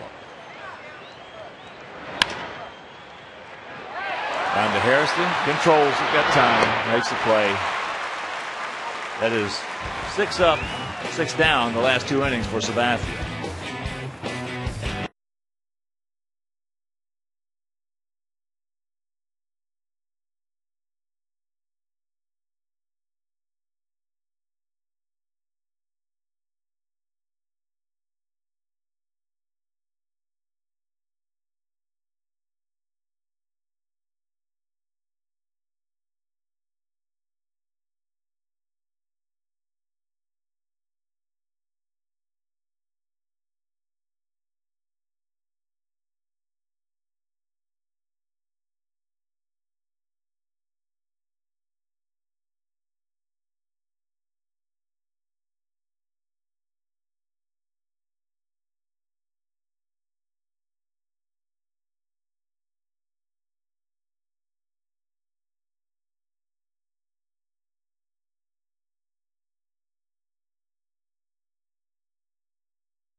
Four bad guys here in the top of the 6th inning.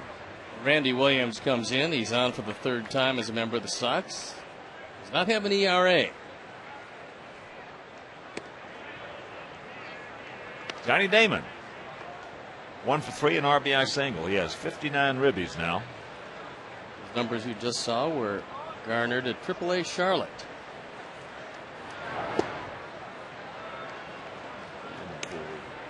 Yet we'd like to give a big White Sox thank you and a shout out to the Doobie Brothers. Such a terrific job on the national anthem. They did a great job.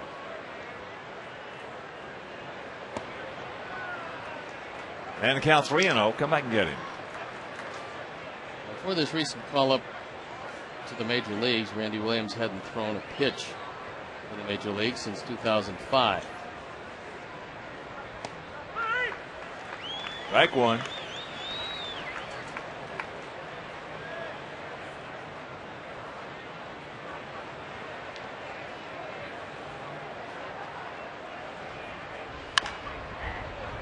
It's a fair ball. Andy right where he should be. And that's out number one. I like that play from Paul Konerko because I like a good solid throw to the pitcher, especially when you're backing up at first and you have plenty of distance.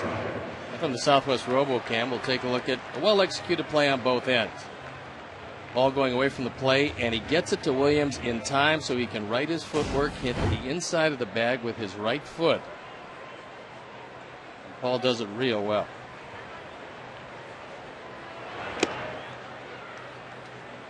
You might, throughout the course of the season, see him one time give a not-so-good feed. Most of them are just perfect. All the pitcher wants to do is get that ball a couple of steps ahead of time so he can right his footwork and never pass into the path of the base runner. Oh, banana out. And he goes to 3-0 on Teixeira. Come back and get him.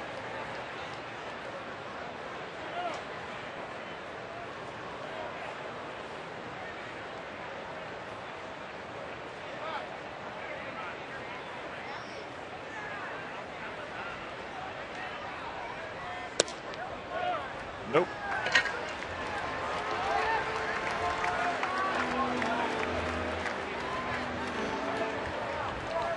August 4th at 7-Eleven, it's the White Sox versus the Angels. The first 30,000 fans will receive a Mark Buehrle commemorative baseball card presented by Apple Vacations. For tickets, call 866-SOX-GAME or visit whitesox.com.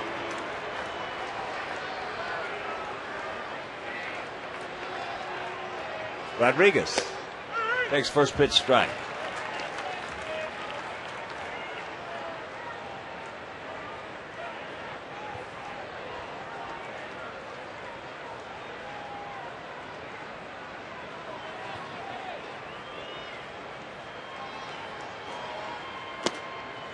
And that's low. Rodriguez 1 for 3, a single, and a run scored. Just turning in. Yankees 3 in the top of the second. Sox came back with 4 in the third. Yankees with 2 in the fourth and 2 in the fifth.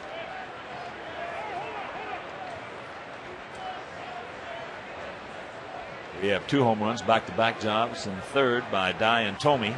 They have 1 home run, a 3-run blast by Cabrera in the second.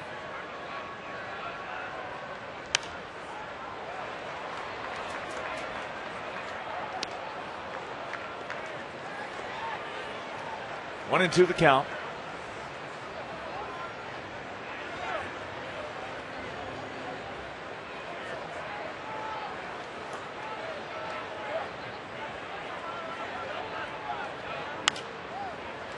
And another souvenir right side.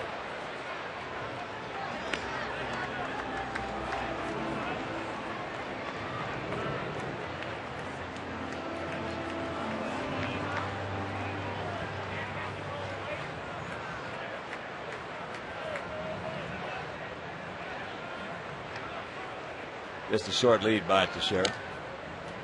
That's high and wide, 2-2.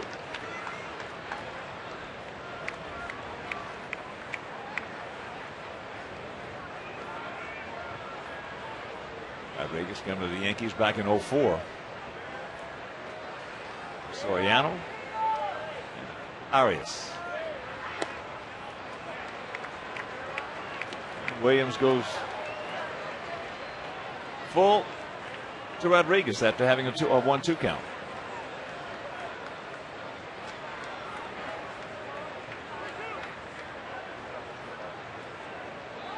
And the payoff pitch. Back-to-back walks.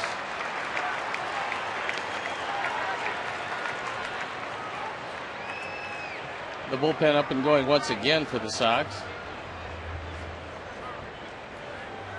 Oh, that will not endear you to the manager. No.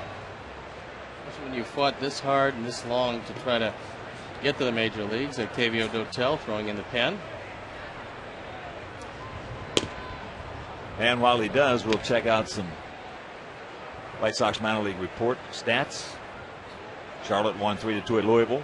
Carlos Torres 9-4, the winner. He looked pretty good in the one game he did here. Yes, he did. Birmingham was postponed due to rain. Stephon Gartrell leads the league in RBIs with 68. Tied for third in home runs with 18. C.J.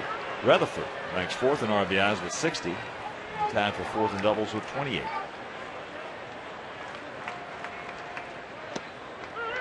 There's first pitch strike. And Diane Viciedo ranks fourth in hits with 109. He's starting to swing the bat. He's another guy. He's just a youngster. He's going to be a big run producer also.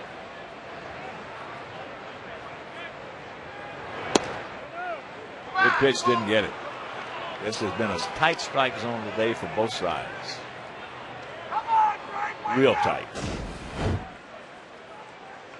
Castro wants it inside. That looked like a pretty good pitch. That's a good strike. Yep. Change up. Gave that one away. I'm glad he didn't get it over. Swisher, an infield single, swinging bunt in the second. Then had a soft single in the hole between third and short in the third. He walked in the fifth. He's gone 3 balls to every hitter. At Damon 3-0, came back and got him. The Sheriff 3-0, walked him, went full 3-2 to Rodriguez. Now 3-1 to Swisher. He has walked the bases loaded.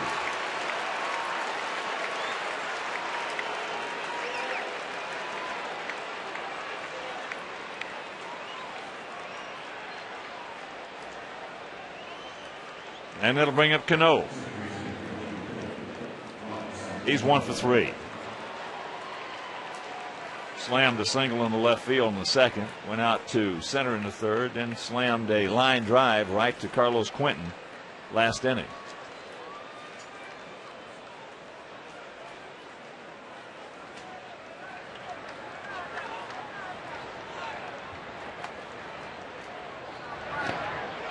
Not even close.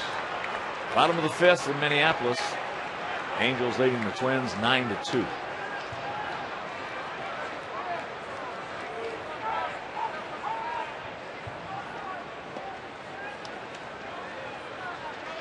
Put it TV.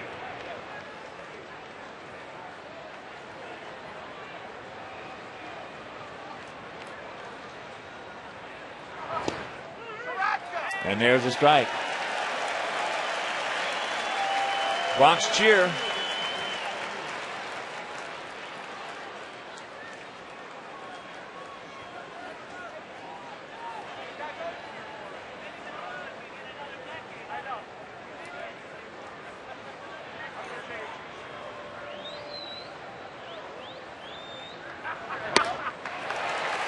And the count 1-2.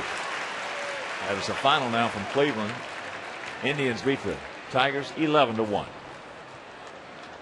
So some ground to be gained, but there has to be a pretty big comeback and a shutdown inning out of Randy Williams.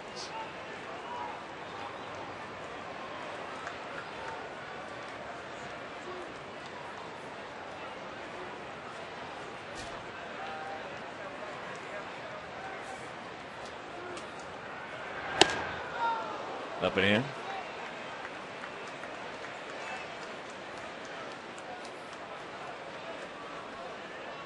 So 2-2.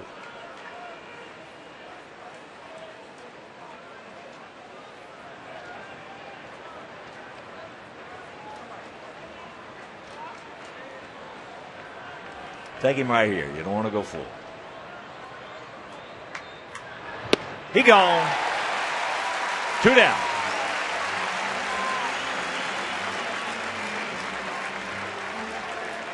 That fastball at 89, it was upstairs. And he threw it by him. Well, his first appearance over there in Minnesota, he touched 94 4 or 5 times. He's headed up to 93 today. That time he was trying to get it over the plate. Now he's got to face a red-hot Melky. A 3-run homer, a double, and an RBI single.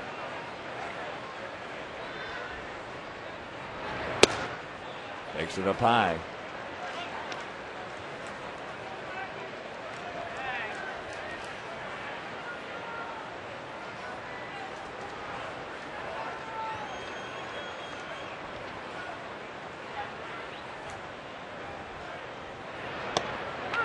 That evens the count. 36,325 in the house.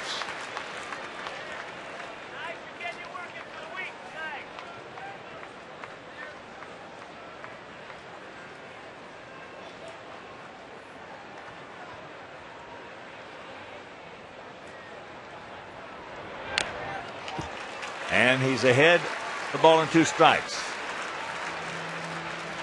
Steve, it is very, very difficult to sweep a major league team. Always is, especially in a 4-game series. Well, it hadn't been done by us against the Yankees. Well, in a long time. 45 years. Yeah. 1-2. And he's going to pitch out of it. He walks the bases loaded, and a good comeback. That's a redeemer right there. Nothing across. We'll go to the bottom of the 6th. We need 3 to tie.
Time, a side session. Maybe wanting to go incognito because he's wearing number 30 and his number is 44. That's cheating. I don't want anybody to get an advantage. Nice to see him on a mound. We trail it 7-4. Tommy Canerco and Carlos Quentin to face CC. Tommy 1 for 2. His 18th homer, 559th of his career, backing up Dye's homer in the 3rd.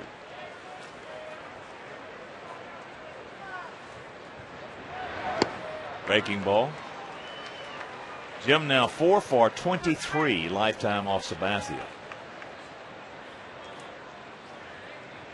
4 hits, not a 1 that stayed in the park.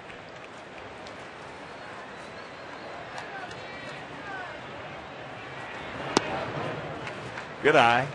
And the count 1-2.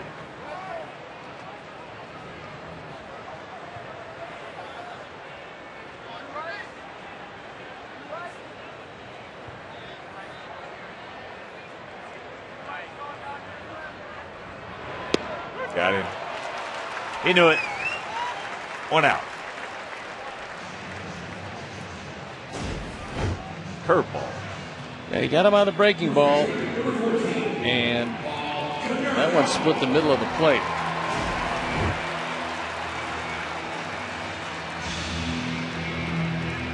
So here's Paulie. He has a double and a strikeout.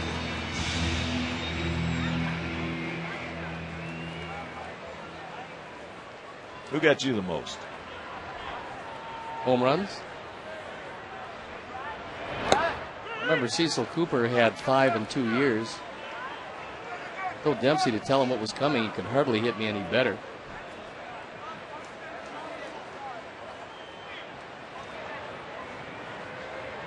Five in 2 years. That's a lot. He's getting that breaking ball over now to count 0-2. We were playing those teams a whole lot in the East in those days. There's a look again. CC seems to have found the mark with the breaking ball.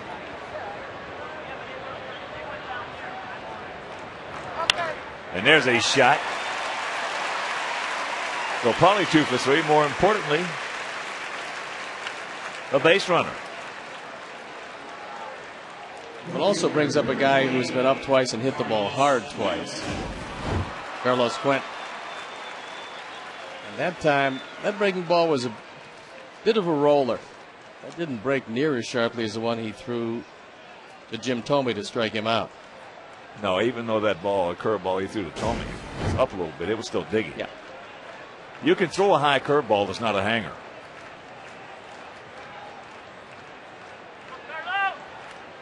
Get back in this now. Get back in this. This should be. Back him up. And it'll do it.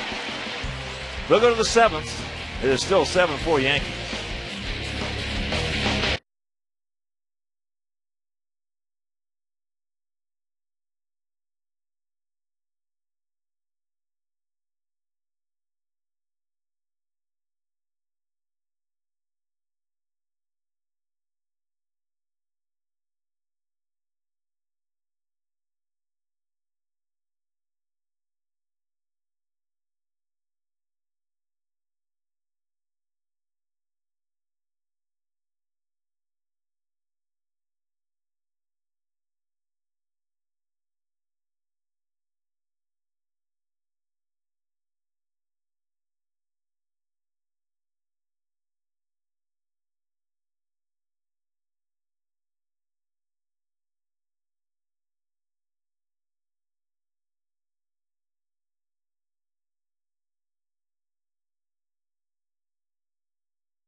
Department says that Cooper got you 5 times, Jim Rice got you 4, and there were a plethora of 3-run guys. Oh, there's a lot of 3-home run guys, but the difference is that 12 for 39 is not as good as 21 for 37, and that's what Jim Rice had me for. Those are big numbers, 21 for 37. I mean, I cannot to this day believe that you threw a home run to Dwayne Piper. Well, but the wind was blowing out. I mean, it was one of those days, wind was blowing out 70, 80 miles an hour in Cleveland. And more than that, the Sandy Alomar Sr. Yeah. Well, Sandy hit that ball well. I suspected the bat was corked. He had 12 others besides that. Well, there you go. Well, there's always a reason. Yep. 21 to count. Lack of talent on my part was one of them. 1-2 from Dotel to Jerry Harrison, who was 2 for 2 with a sacrifice bunt, an RBI, and 2 good plays at third. Tavio 1-3, ERA 2.90, on for the 44th time, so he's been busy, and he is the 4th of the White Sox hurlers today. Jermaine, can of corn. And let's check out our U.S. Cellular text poll question and the results. Pitcher has a better pickoff move to first base. Mark Buehrle, 34%. Andy Pettit, 66%. They both have good ones. I would have to give the nod to Pettit. Pettit's been around a lot longer, and I would think that he'd have a little bit better move.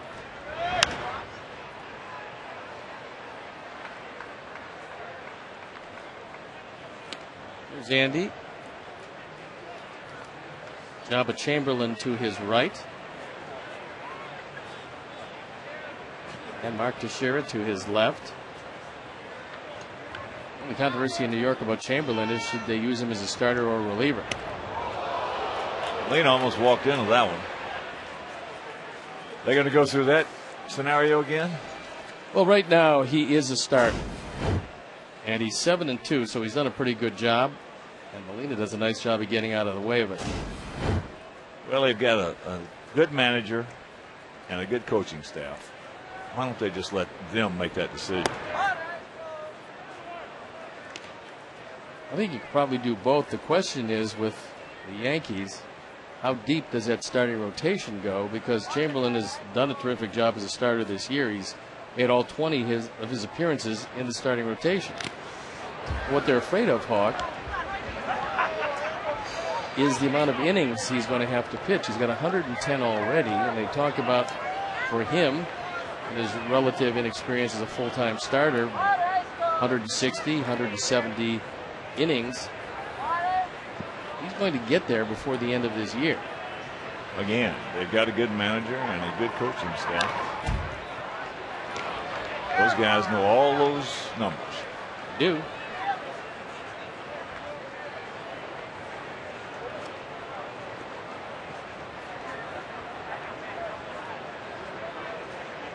One thing about it, though, on the other side of that page, you got one of the greatest relievers in the history of this game. And how good is he if you can't get the ball to him?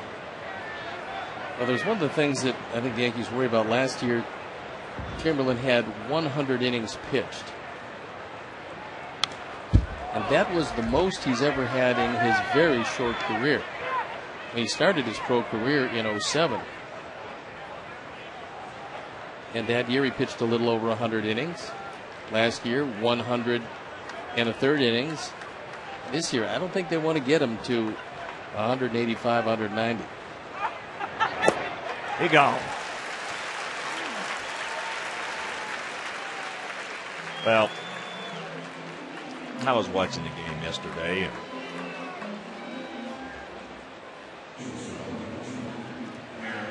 Tim Carver. The only way you're going to get these guys and solve the pitching problems where you don't have 5 and 6 inning guys where they can go 6, 7, and 8 is by letting them pitch. Unless a guy's coming off an injury or a young guy like Chamberlain, right, who basically started his professional career. That's a different story. I am a firm believer in letting guys, if they're pitchers, let them pitch. You get guys in college pitching over 100 innings. I'm telling you, they pitch those guys 2 or 3 times a week. And you got some little league coaches. There's a little comebacker.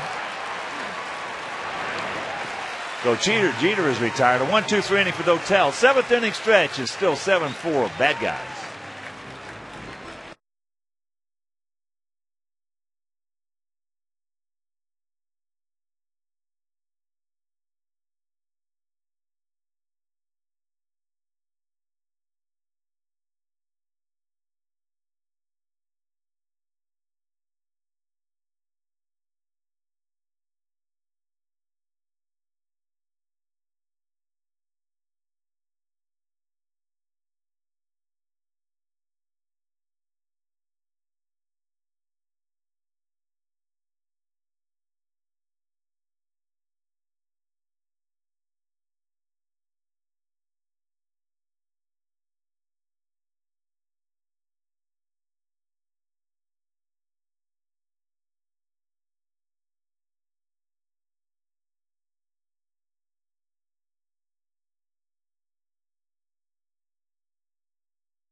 Miller scoreboard on a roll.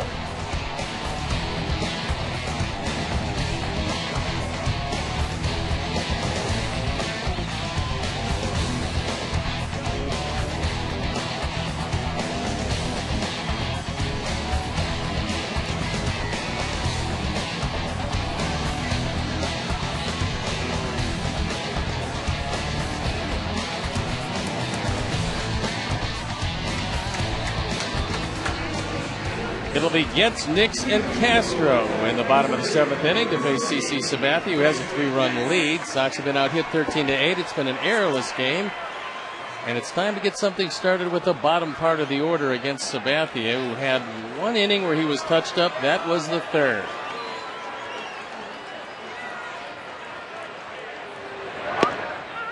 First pitch strike to Chris Getz. Chris has gone out to center and grounded to first.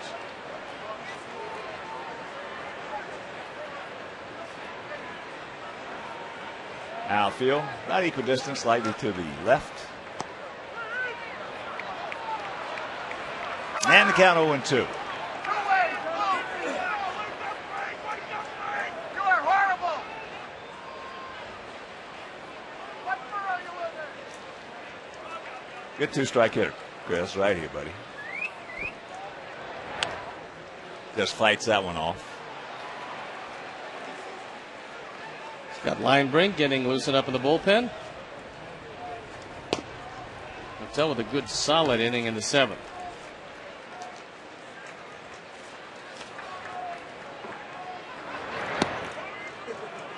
Those pitch didn't get it. I said it's been a tight strike zone for both sides.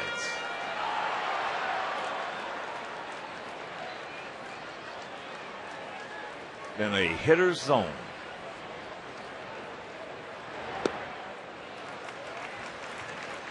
Two and 2 the count, as opposed to the opener here. Had Barrett behind the plate. It was a pitcher's strike zone, and I loved it. It was that. I loved it. There's more guys will run. Be fair. It will. Thank you very much. Another breaking ball down into the corner. Getz now going to give it a go. Here's the throw. Cut off. Safe.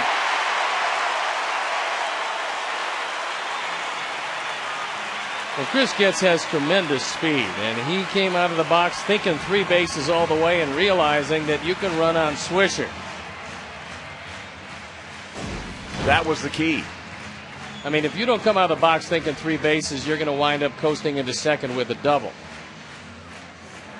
And we'll take a look at Getz as he's thinking about it, and he's turning it on as he rounds the bag, realizing that Swisher doesn't have a great arm, and he actually makes it into third without a play.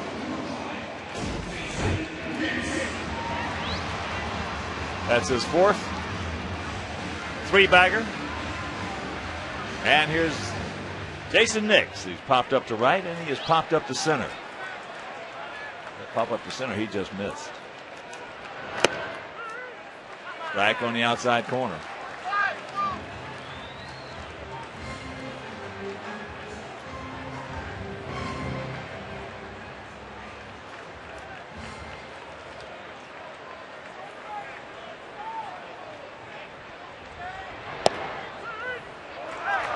And another strike, and the count 0-2. Yankees are going to concede the run if Jason just hit a ground ball in the middle infield. Shorten up the bat, make a little contact.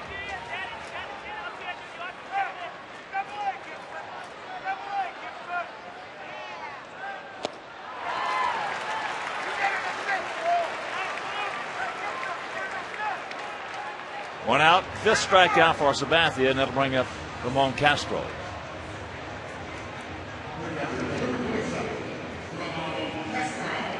Bullpen up and going for the Yankees.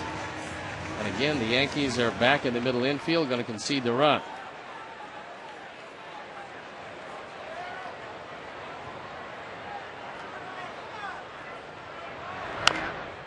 Little number. Sabathia, good athlete. And that's out number 2.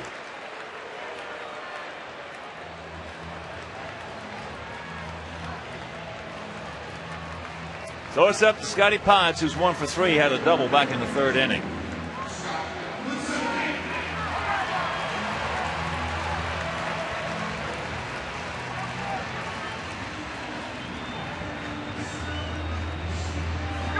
Casey does have 5 wild pitches this year. Pay attention.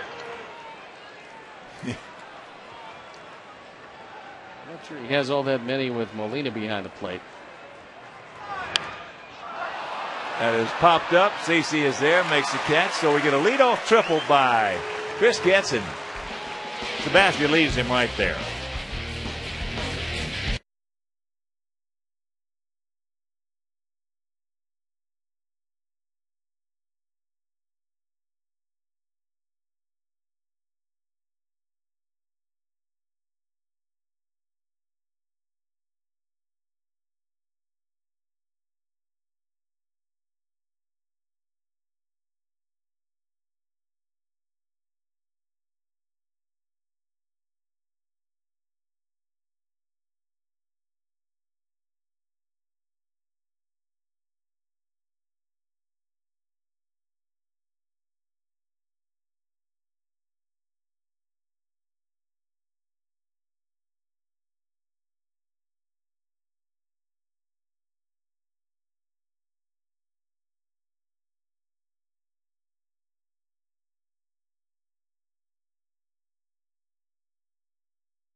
And after the game, listen to 670 The Score for your chance to be the Walgreens VIP for a day, including the Walgreens Affordable Essentials prize pack and a pair of tickets to a White Sox home game. Brought to you by Walgreens, a pharmacy America trusts. Scott Linebrink comes into the game, and he's going to be the 5th Sox pitcher today. He's 2-5, ERA 2.48, out for the 39th time. He does have a couple of saves this year. He's got to go right through the big part of the order. Damon, Teixeira, and Rodriguez. Well, that Cleveland 11-1 victory over the Tigers. It's the first game they didn't play extra innings. 12 last night. Come on, Bull, wake up. 13 the night before. Yeah. So somebody's got to have a tired little bullpen.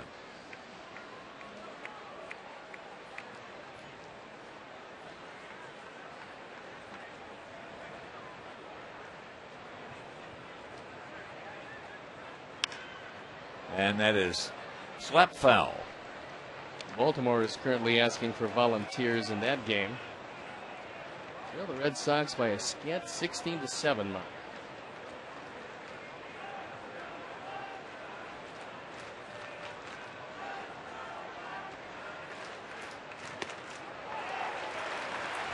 He gone. Yes, upstairs.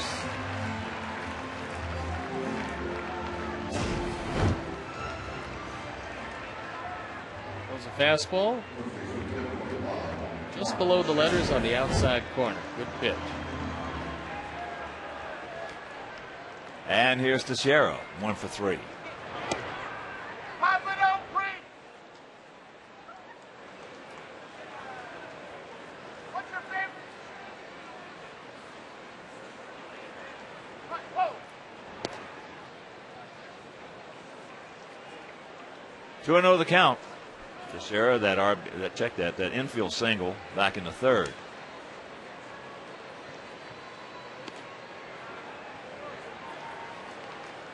And the count 3-0.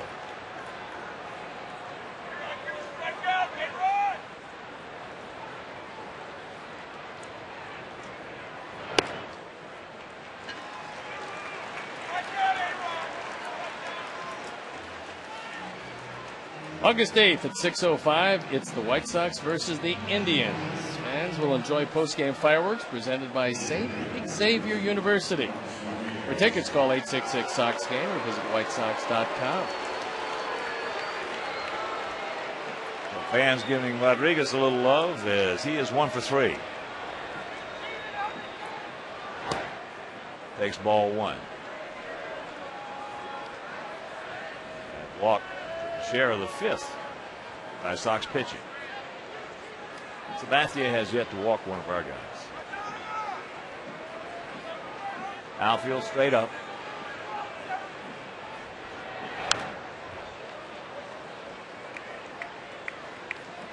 And is our governor, Pat Quinn, stating, Steve and I would like to send out our thank yous and best wishes. We're thinking about you to all our servicemen and women around the world trying to protect our nation.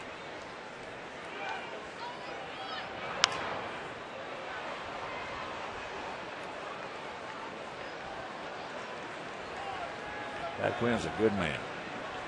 Yeah, he was up here the other day. Doing a lot for our veterans coming home. And that's got over 3,000 of them coming back. a wonderful way to donate some money to a great cause. Illinois for Veterans. There goes Teixeira. He picks up just his second stolen base. He's 2 for 2. Linebrink wasn't looking at him, so it's a 3-run game. And he figures as long as he's not going to look, might as well take off. That ball drops out of Castro's glove. Well, that's the reason that run last inning. When Guest leads it off with a triple. That's a big run. Yeah. Huge run. The psyche of the game. Especially when they concede the run with the infield back for 2 hitters. You just don't get them home. Bottom of the 7th in the Twin Cities. Angels leading Minnesota 9-3.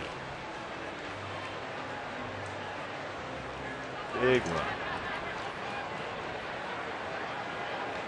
That's going to happen. We've been doing a good job in getting those guys in lately.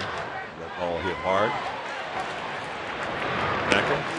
Nice pick. 2 down.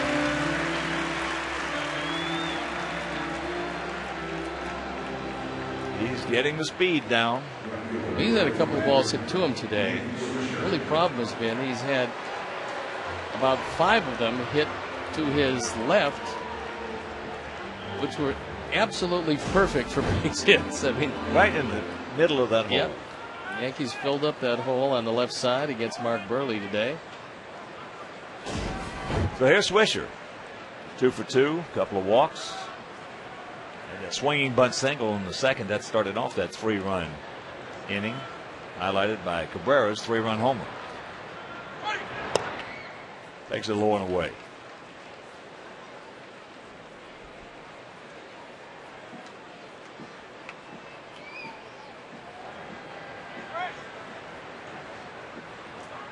Sox, if you're just tuning in and did not hear, have won the first 3 games of this 4-game set. Won the opener 3-2. Gavin Floyd was just outstanding. Then the bullpen had to do some yeoman work as the Sox won the second game 10-5. Then yesterday against A.J. Burnett, they scored 6 runs early. Finally won that game 14-4. A.J. had one of his rare bad days. The second most runs he's given up this year. He just didn't have it, and the Sox really took advantage of it. Against those good pitchers, that's what you got to do. They're going to have bad days like everybody else.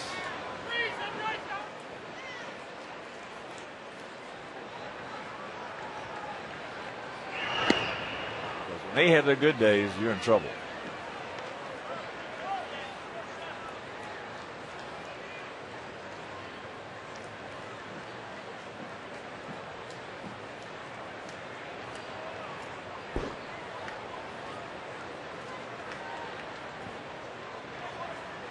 Sure, at second, 2 out. And the 2-2 pitch.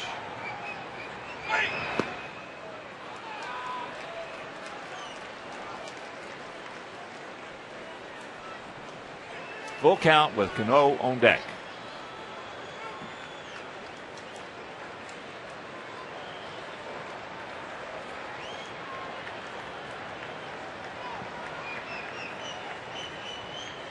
Seven 13-0 for the Yankees, 4-9-0 for our Sox. Pull the string on him, he gone. And that'll retire the side. We go to the bottom of the 8th. It'll be Beckham, Dye, and Tomey.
Retired as the White Sox take on the Angels August 4th through the 6th.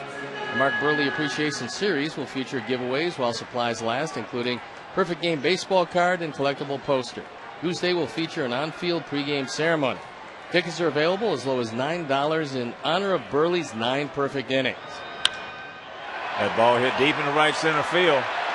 Nobody's going to get this one. It one hops into the stands, so the ground rule double by Beckham leading off here in the bottom of the 8th. That's his 3rd hit, his 2nd double. He also has a run scored and an RBI. If you want to get tickets for Mark Buehrle Appreciation Series, call 866 Sox Game or visit WhiteSox.com today as Gordon Beckham collects his 3rd hit. He's been the guy that's really hit Sabathia hard. Girardi coming out. And at the 100 pitch mark, that's going to be it for the big guy.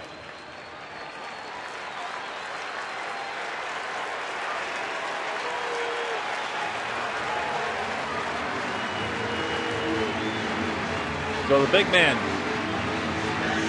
CC 6'7", 290 pounds, departs, and we'll be back.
ERA 3.47 out for the 27th time. This is the 20th appearance out of the bullpen. He was used as a starter up until they decided that they would make him a premier setup man. He's been the guy that's been charged with getting the ball to Mariano Rivera. He's done a terrific job along with Phil Koch, who was hit hard yesterday. Hughes inherits Beckham at second base. Sox need 3 to tie. Well, the tying runs in the on-deck circle in the person of Jim Thome, but here is Jermaine. 1-4-3, that 2-run homer. Back in the third. With a bullet right over that right field fence. He was a former #1 draft choice of these Yankees, and his name was mentioned prominently just about in every deal. And the count 0-2.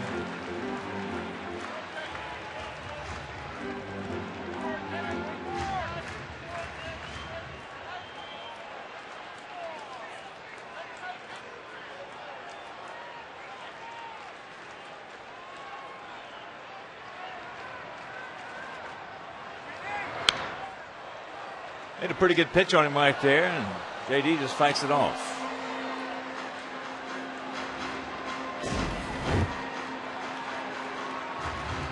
Fastball up and away. Jermaine stays alive.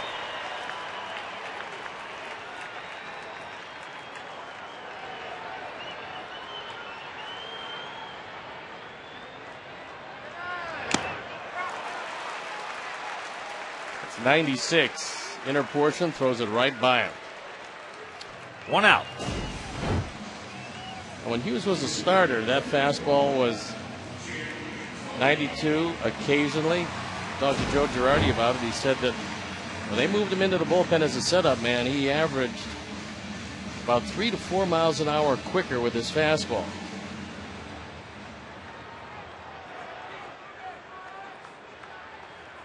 Here's Thome. He's 1 for 3, a homer. Opposite field. Backing up the one of Dyes in the third. His ERA as a reliever this year, under 1 coming into action today.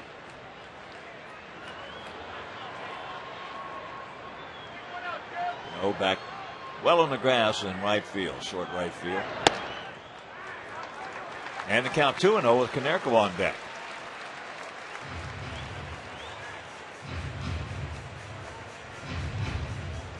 There he is. Mariano Rivera, and Girardi is not adverse to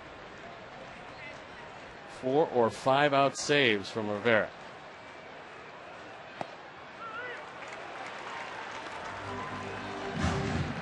And there's a strike. 2-1 to count to Thome. 559 home runs.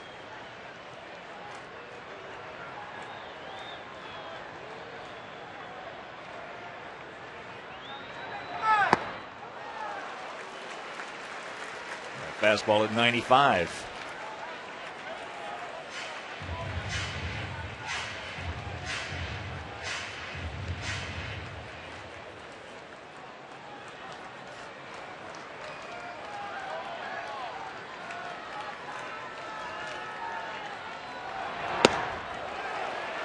He did not go. Full count.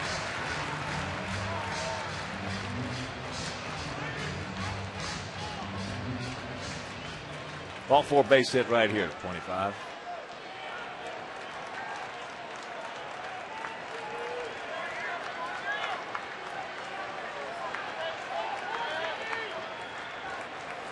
Payoff.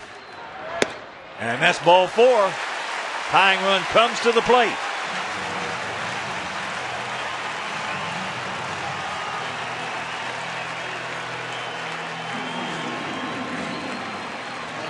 He's got one of the guys on his ball club that can turn around some high heat, regardless of how fast Hughes throws it. Doesn't make any difference. Swinging the bat decent. He's as good a fastball hitter as there is in this league.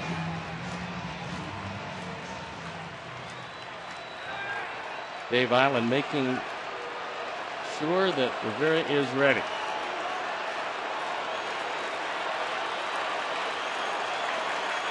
Paulie is 2 for 3, a double and a single. Breaking ball. That's a hard slider at 88.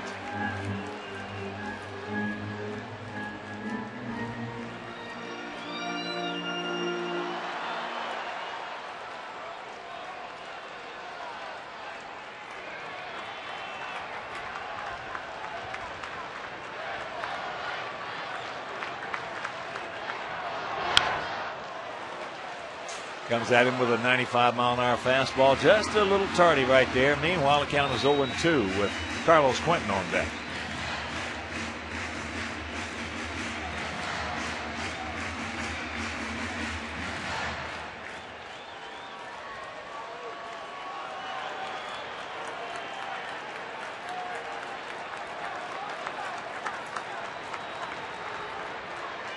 Outfield deep. They're in a no double set. And high pop up, and that's going to be in the seats.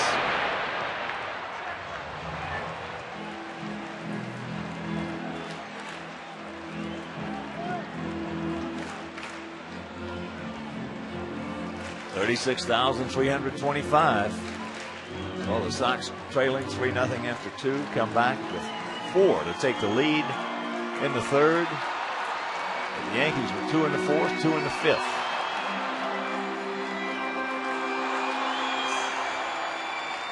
And Molina out there again. Last time he went out in a situation where he talked to Sabathia, it was a breaking ball. And it was out of the zone.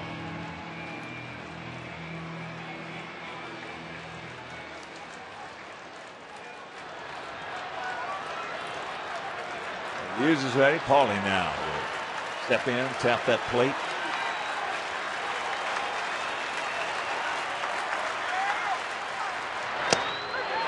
Breaking ball got him. The ball thought it broke around the plate. But Greg Gibson did. It's actually a hanging slider. Look where Molina wants it. This ball actually backs up. And Molina dragged it over the inside part of the plate. You normally don't get that call, and I think Mariano's coming into this one.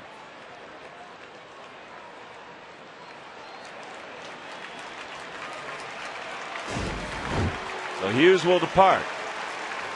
It works 2/3 of an inning. And here comes one of the best at what he does that ever played this game, Mariano Rivera, and we'll be back.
.208 on for the 44th time.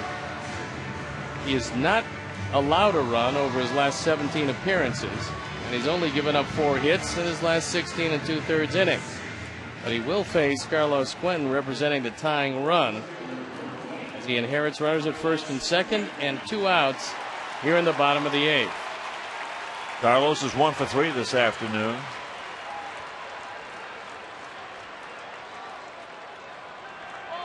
As a 39-year-old veteran, Rivera 6'2", 285 pounds, out of Panama City, Panama.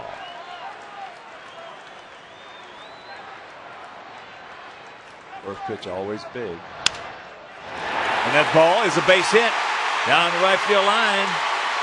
So here comes Beckham. Tomey in the third. And it's a 7-5 ball game. Carlos caught it off the end of the bat. It's the one pitch that's been the staple of Mariano Rivera his entire career, and that's been the cutter. Carlos drives in his 24th run, his second hit of the day. And a broken bat turns into gold. Now Chris Getz will get his opportunity against Rivera. Got Dwayne Wise at first base. Vince running.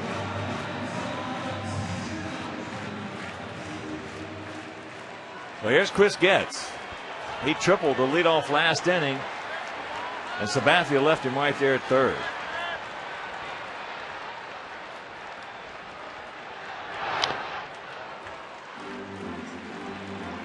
That cutter running in, just eating him up. The left-handers have been trying to get that cutter out of their kitchen for years and years, since Mariano came into this league. The only way you can get it out of there is hit it in that first base dugout. Or move off the plate, because you're going to get it in there. And very quickly the count 0-2.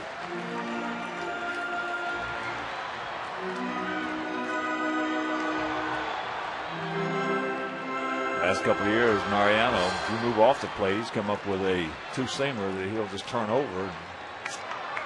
Yeah, he got no chance there. He's something. He has really been something.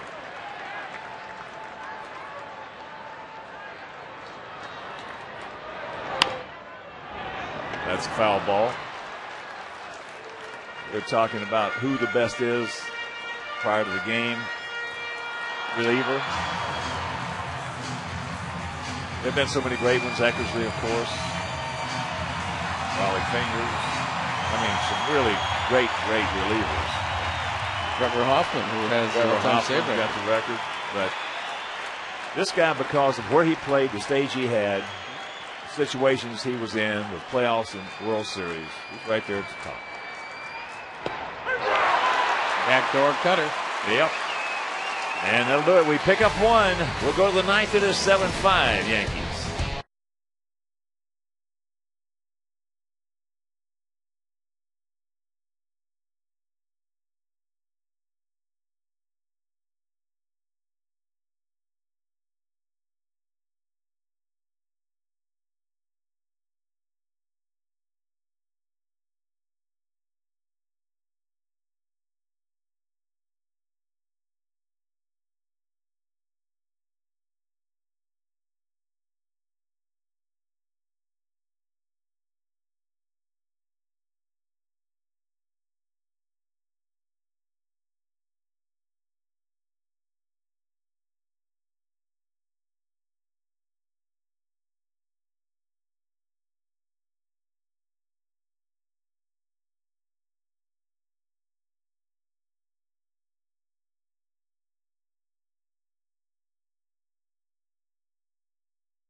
For 4 will lead it off here in the top of the 9th inning, 7-13-0. While the Yankees 5-11-0 for our Sox. In the finale of this 4-game set, Sox got to come up with 2 to tie, 3 to take the lead and sweep New York in this 4-game set. And Dwayne Wise moves to center field. Sednick moves to left field.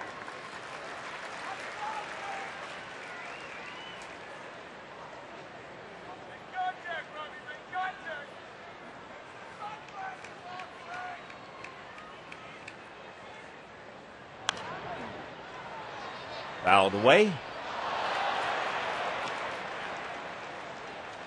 of course, Dwayne, there it is, the catch. Right above Billy Pierce. What a catch it was. Saves a perfect game for Mark Buehrle and the no-hitter. Ball hit down to Beckham, sucks it up. And that's out number 1.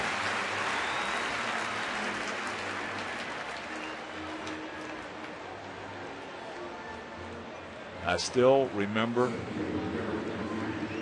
when that ball was hit by Gabe Kapler. Where Dwayne was, I didn't think he had a prayer of getting there. My heart just sunk. I was leading off the 9th inning. For all of you out there who missed that perfect game. And all of a sudden he got about halfway to the wall, and I said he might have a chance. Then all of a sudden he put it in another gear, jumped, leaped over the wall, brought it back in. His arm hit the wall. The ball started to come out. He grabbed it with his left hand, hit the ground. What a play. What a play as Cabrera, he's 3 for 4, 3-run homer and an RBI single. Well, you knew that he wasn't going to have enough time to get to the wall and set up, so it was going to have to be a leap that was going to take him crashing into the wall. And then the one thing you worried about was holding on to the baseball, because if he drops it, it's going to be a base hit. And the funny thing about it, too, for all of you out there who did not see it, earlier in the season, he separated his shoulder diving for a ball in Detroit. So he, in essence, no way in the world, he knew he was going to hit that wall hard, and he put it all aside. He did. Full count to Cabrera. And if you didn't, here it is, going as hard as he can. Now the jump.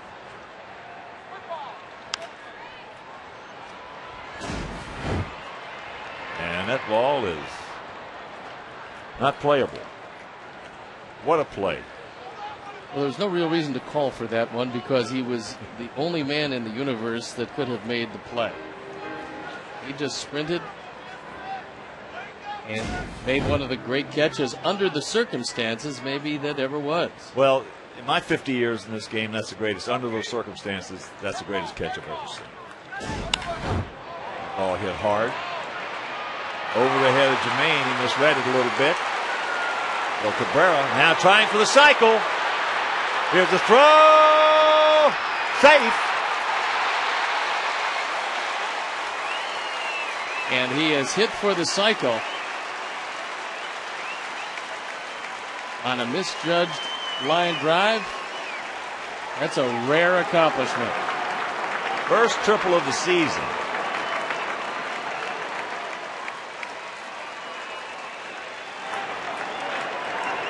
Yeah, that was just a low line drive that Jermaine did not pick up. I think Jermaine thought this one was going to sink to him, and instead this ball just took off over his head. Cabrera crushed a low fastball down.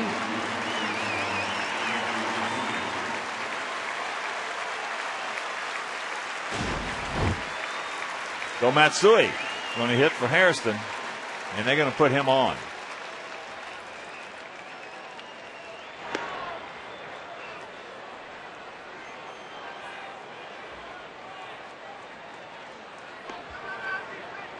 Hairston today was 2 for 3 with an RBI and a couple of real good plays at third base.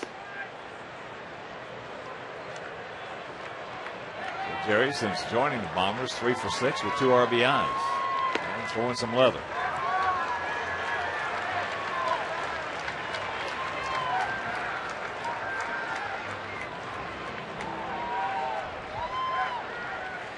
Now Posada's going to hit for Molina.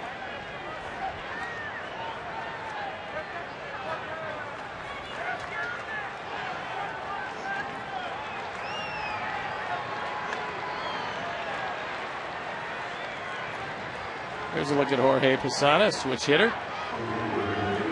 He comes in hitting .273. He's been a much better hitter from the right side this year. And he's grounded into 8 double plays, 7 of them as a left-hand hitter, and that's how he'll be facing Linebrick. Runners at the corners, 1 out in this 7-5 Yankee lead here in the top of the 9th. Posada's been a good pinch hitter, 3 for 8 with a home run and 4 driven in.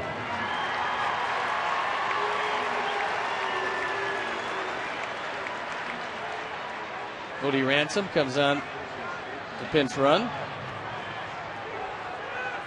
Yankees are 10 for 43 in pinch hitting with that homer by Posada.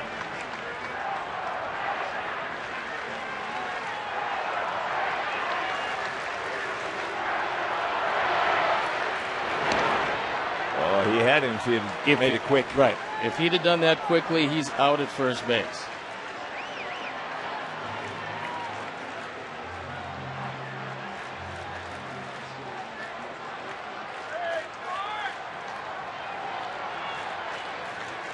Benson has got a good lead. He's going to try to break it up if he gets the opportunity. Pitch outside.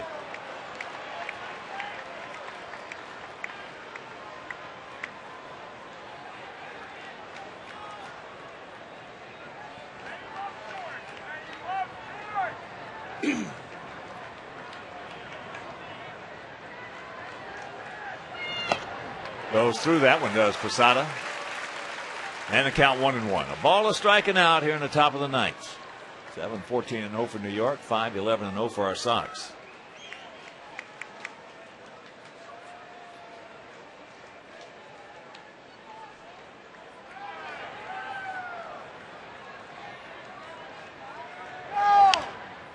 And that's fouled. Now it's going to be over our dugout. Souvenir left side. Linebrick in command of the count at 1-2.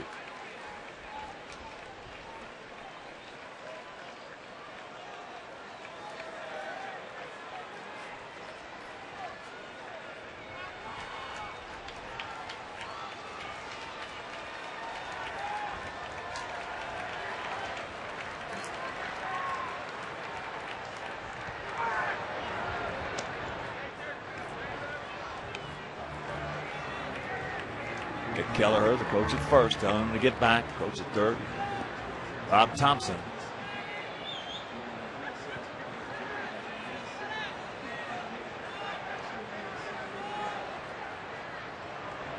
One-two pitch. He gone.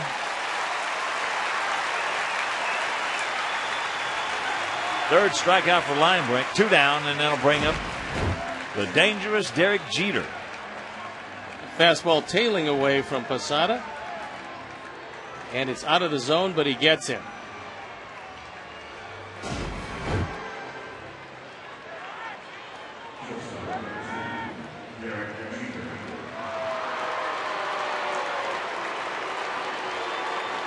Jeter is 1 for 5 today.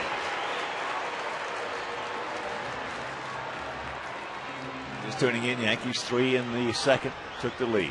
Sox came right back in the third with 4. Yankees added 2 in the fourth, 2 in the fifth. Sox 1 in the 8th. Outfield to the right. And that pitch inside.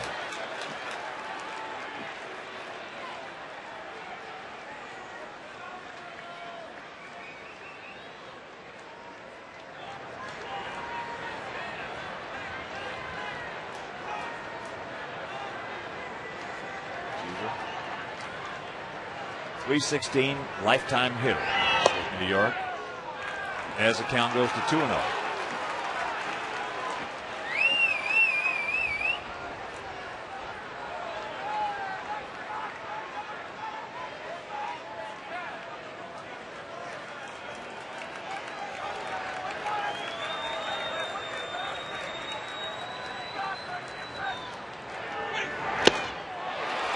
Now check it up.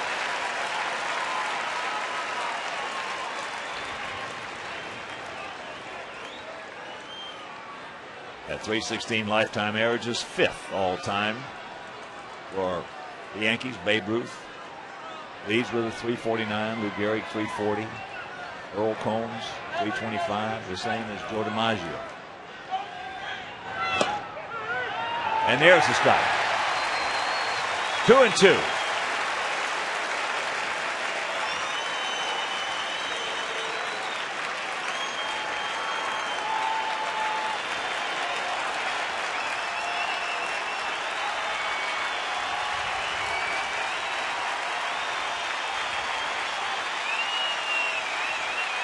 Hanson, another good lead. And that pitch fouled back.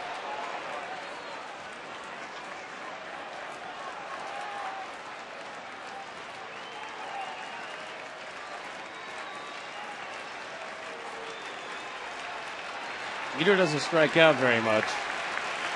This year, just 53 strikeouts in 414 at-bats.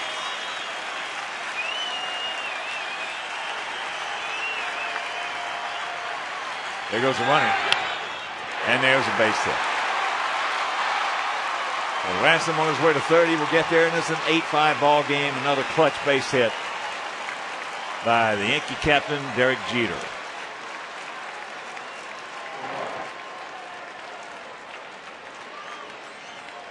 That's going to be it for Scott Linebrink.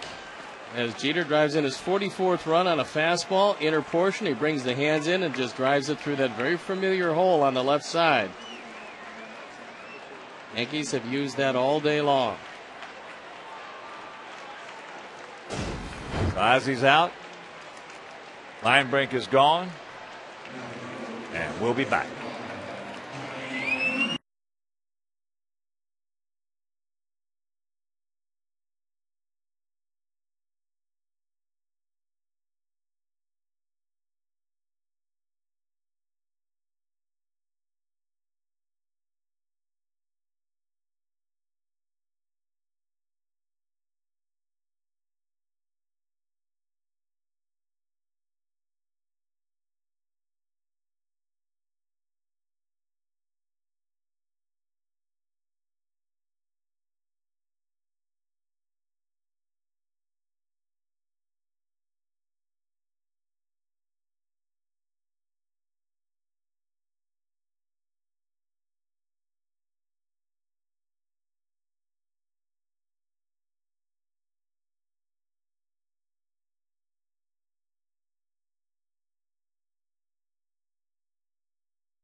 Fans will receive a poster featuring current and former Dominican White Sox players presented by Apple Vacations and Dominican Republic Department of Tourism.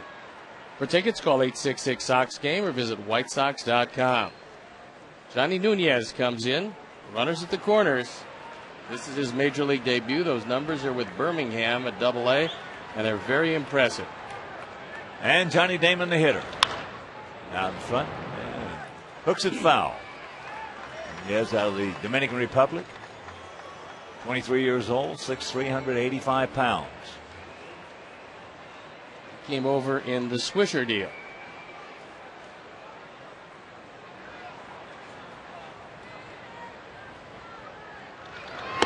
And that's up high. 8-15-0 for them, 5-11-0 for us. Schedule hitters for us in the bottom of the ninth: Nix, Castro, and Pasednik. face Mariano Rivera.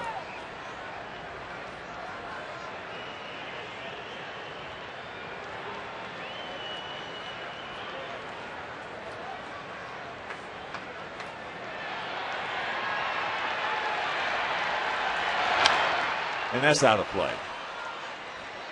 It's up into the LG Skyline Club seats.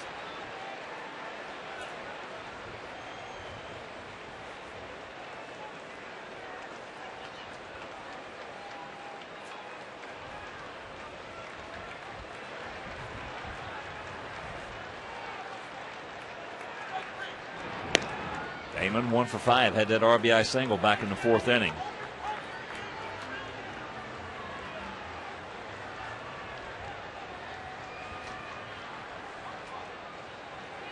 Hands him at third. Jeter at first. Jeter with a decent lead. Close pitch, didn't get it. 2-2.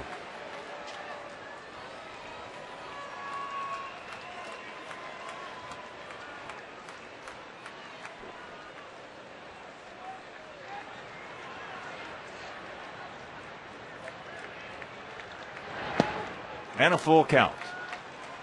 Mark Teixeira on deck.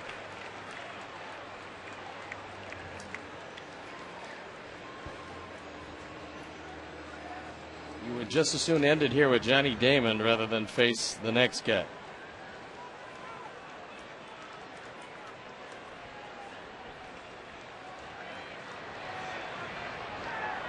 And the payoff pitch.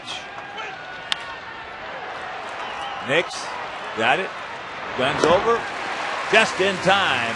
And that'll retire the side. They come up with 1. We'll go to the bottom of the 9th. We need 3 to tie.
Jason Nix will lead it off. He'll be followed by Pierzynski and then Posednik. Cody Ransom takes over at third base. He came on to pinch run. And Jorge Posada stays in the game behind the plate. He came on to pinch hit.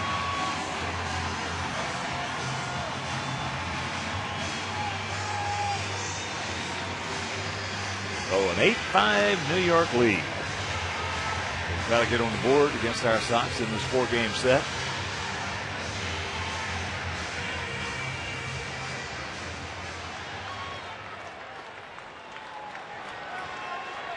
Jason is 0 for 3. He's popped up to right, popped up to center, and struck out.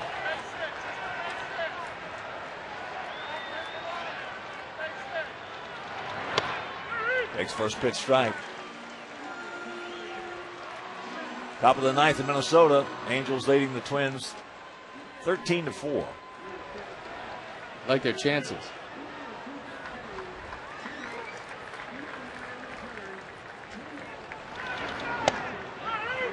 And the count 0-2.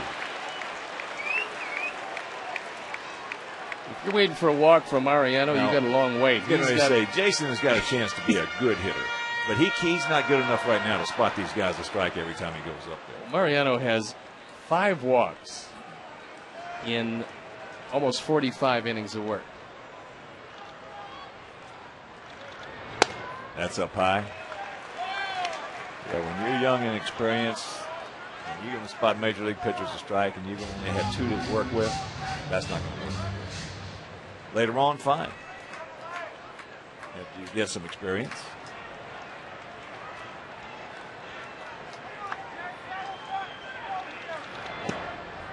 Close, didn't get it. Tight strike zone for both sides. Gibson has been consistent today. Posada just came in the game, and I'm sure he said something to Gibson because you could see Gibson leaning over and saying something to Posada.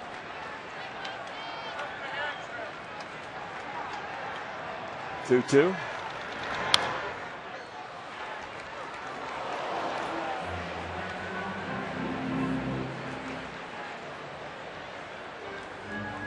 Cleveland beat Detroit 11-1 at Progressive Field this afternoon.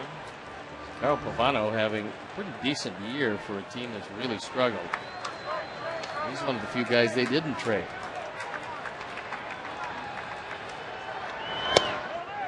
And a full count.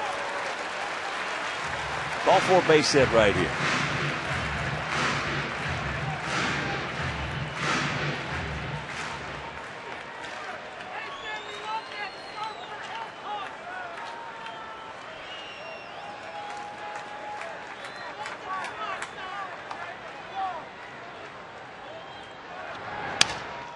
Broken bat. And a big out, the first out. I don't know of a pitcher in the American League in this time since he's been here that works with a wider plate than Mariano Rivera. Well, they did a study on his pitch selection, and at one point it was 98% cutters. That's just what he did. You know it's coming, because that's what he throws. And he pretty much says, here, you hit it, it's going to be moving, and I'll occasionally throw it on the outside corner just when you're looking for it inside if you're a left-hand hitter. There's AJ. Well, left-handed hitters, for the most part, have had no chance against him in his career. He's just eating them alive.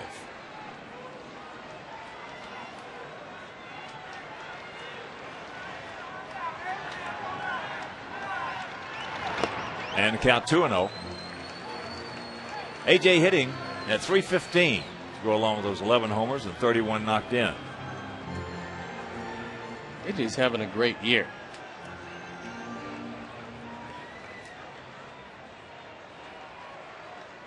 Outfield. Almost straight up. They're spread out about equidistant.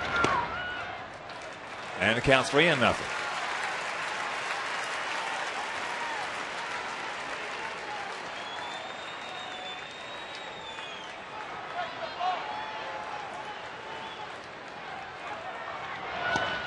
And that's ball 4. Very un-Rivera-like. You're not going to see fourth-grade bad ones too often. I don't think AJ can believe it because you got a pitcher who hardly ever walks anybody and a hitter who's walked for the 14th time in 327 at-bats. Yeah, you got to be. That's a rare combination. You got to be unlucky to walk AJ. Yeah. So here is Pods. He's 1 for 4, had a double and a run scored back in the third. First pitch strike.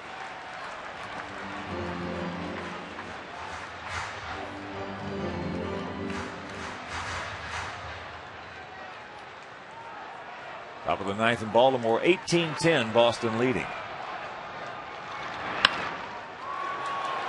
They're going to have to hurry. No chance.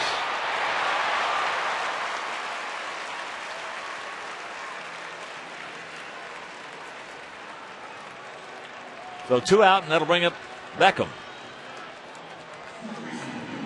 Gordon is 3 for 4, 2 doubles, an RBI, and 2 runs scored. He has 17 doubles already. Well, I think year in and year out, he's going to be 40-plus doubles because his natural stroke is a line drive stroke, and he does it alley to alley. He's had 6 doubles in this series. First pitch strike. Wise just ambles down into second base. Indifference. No stolen base if you're scoring along with us.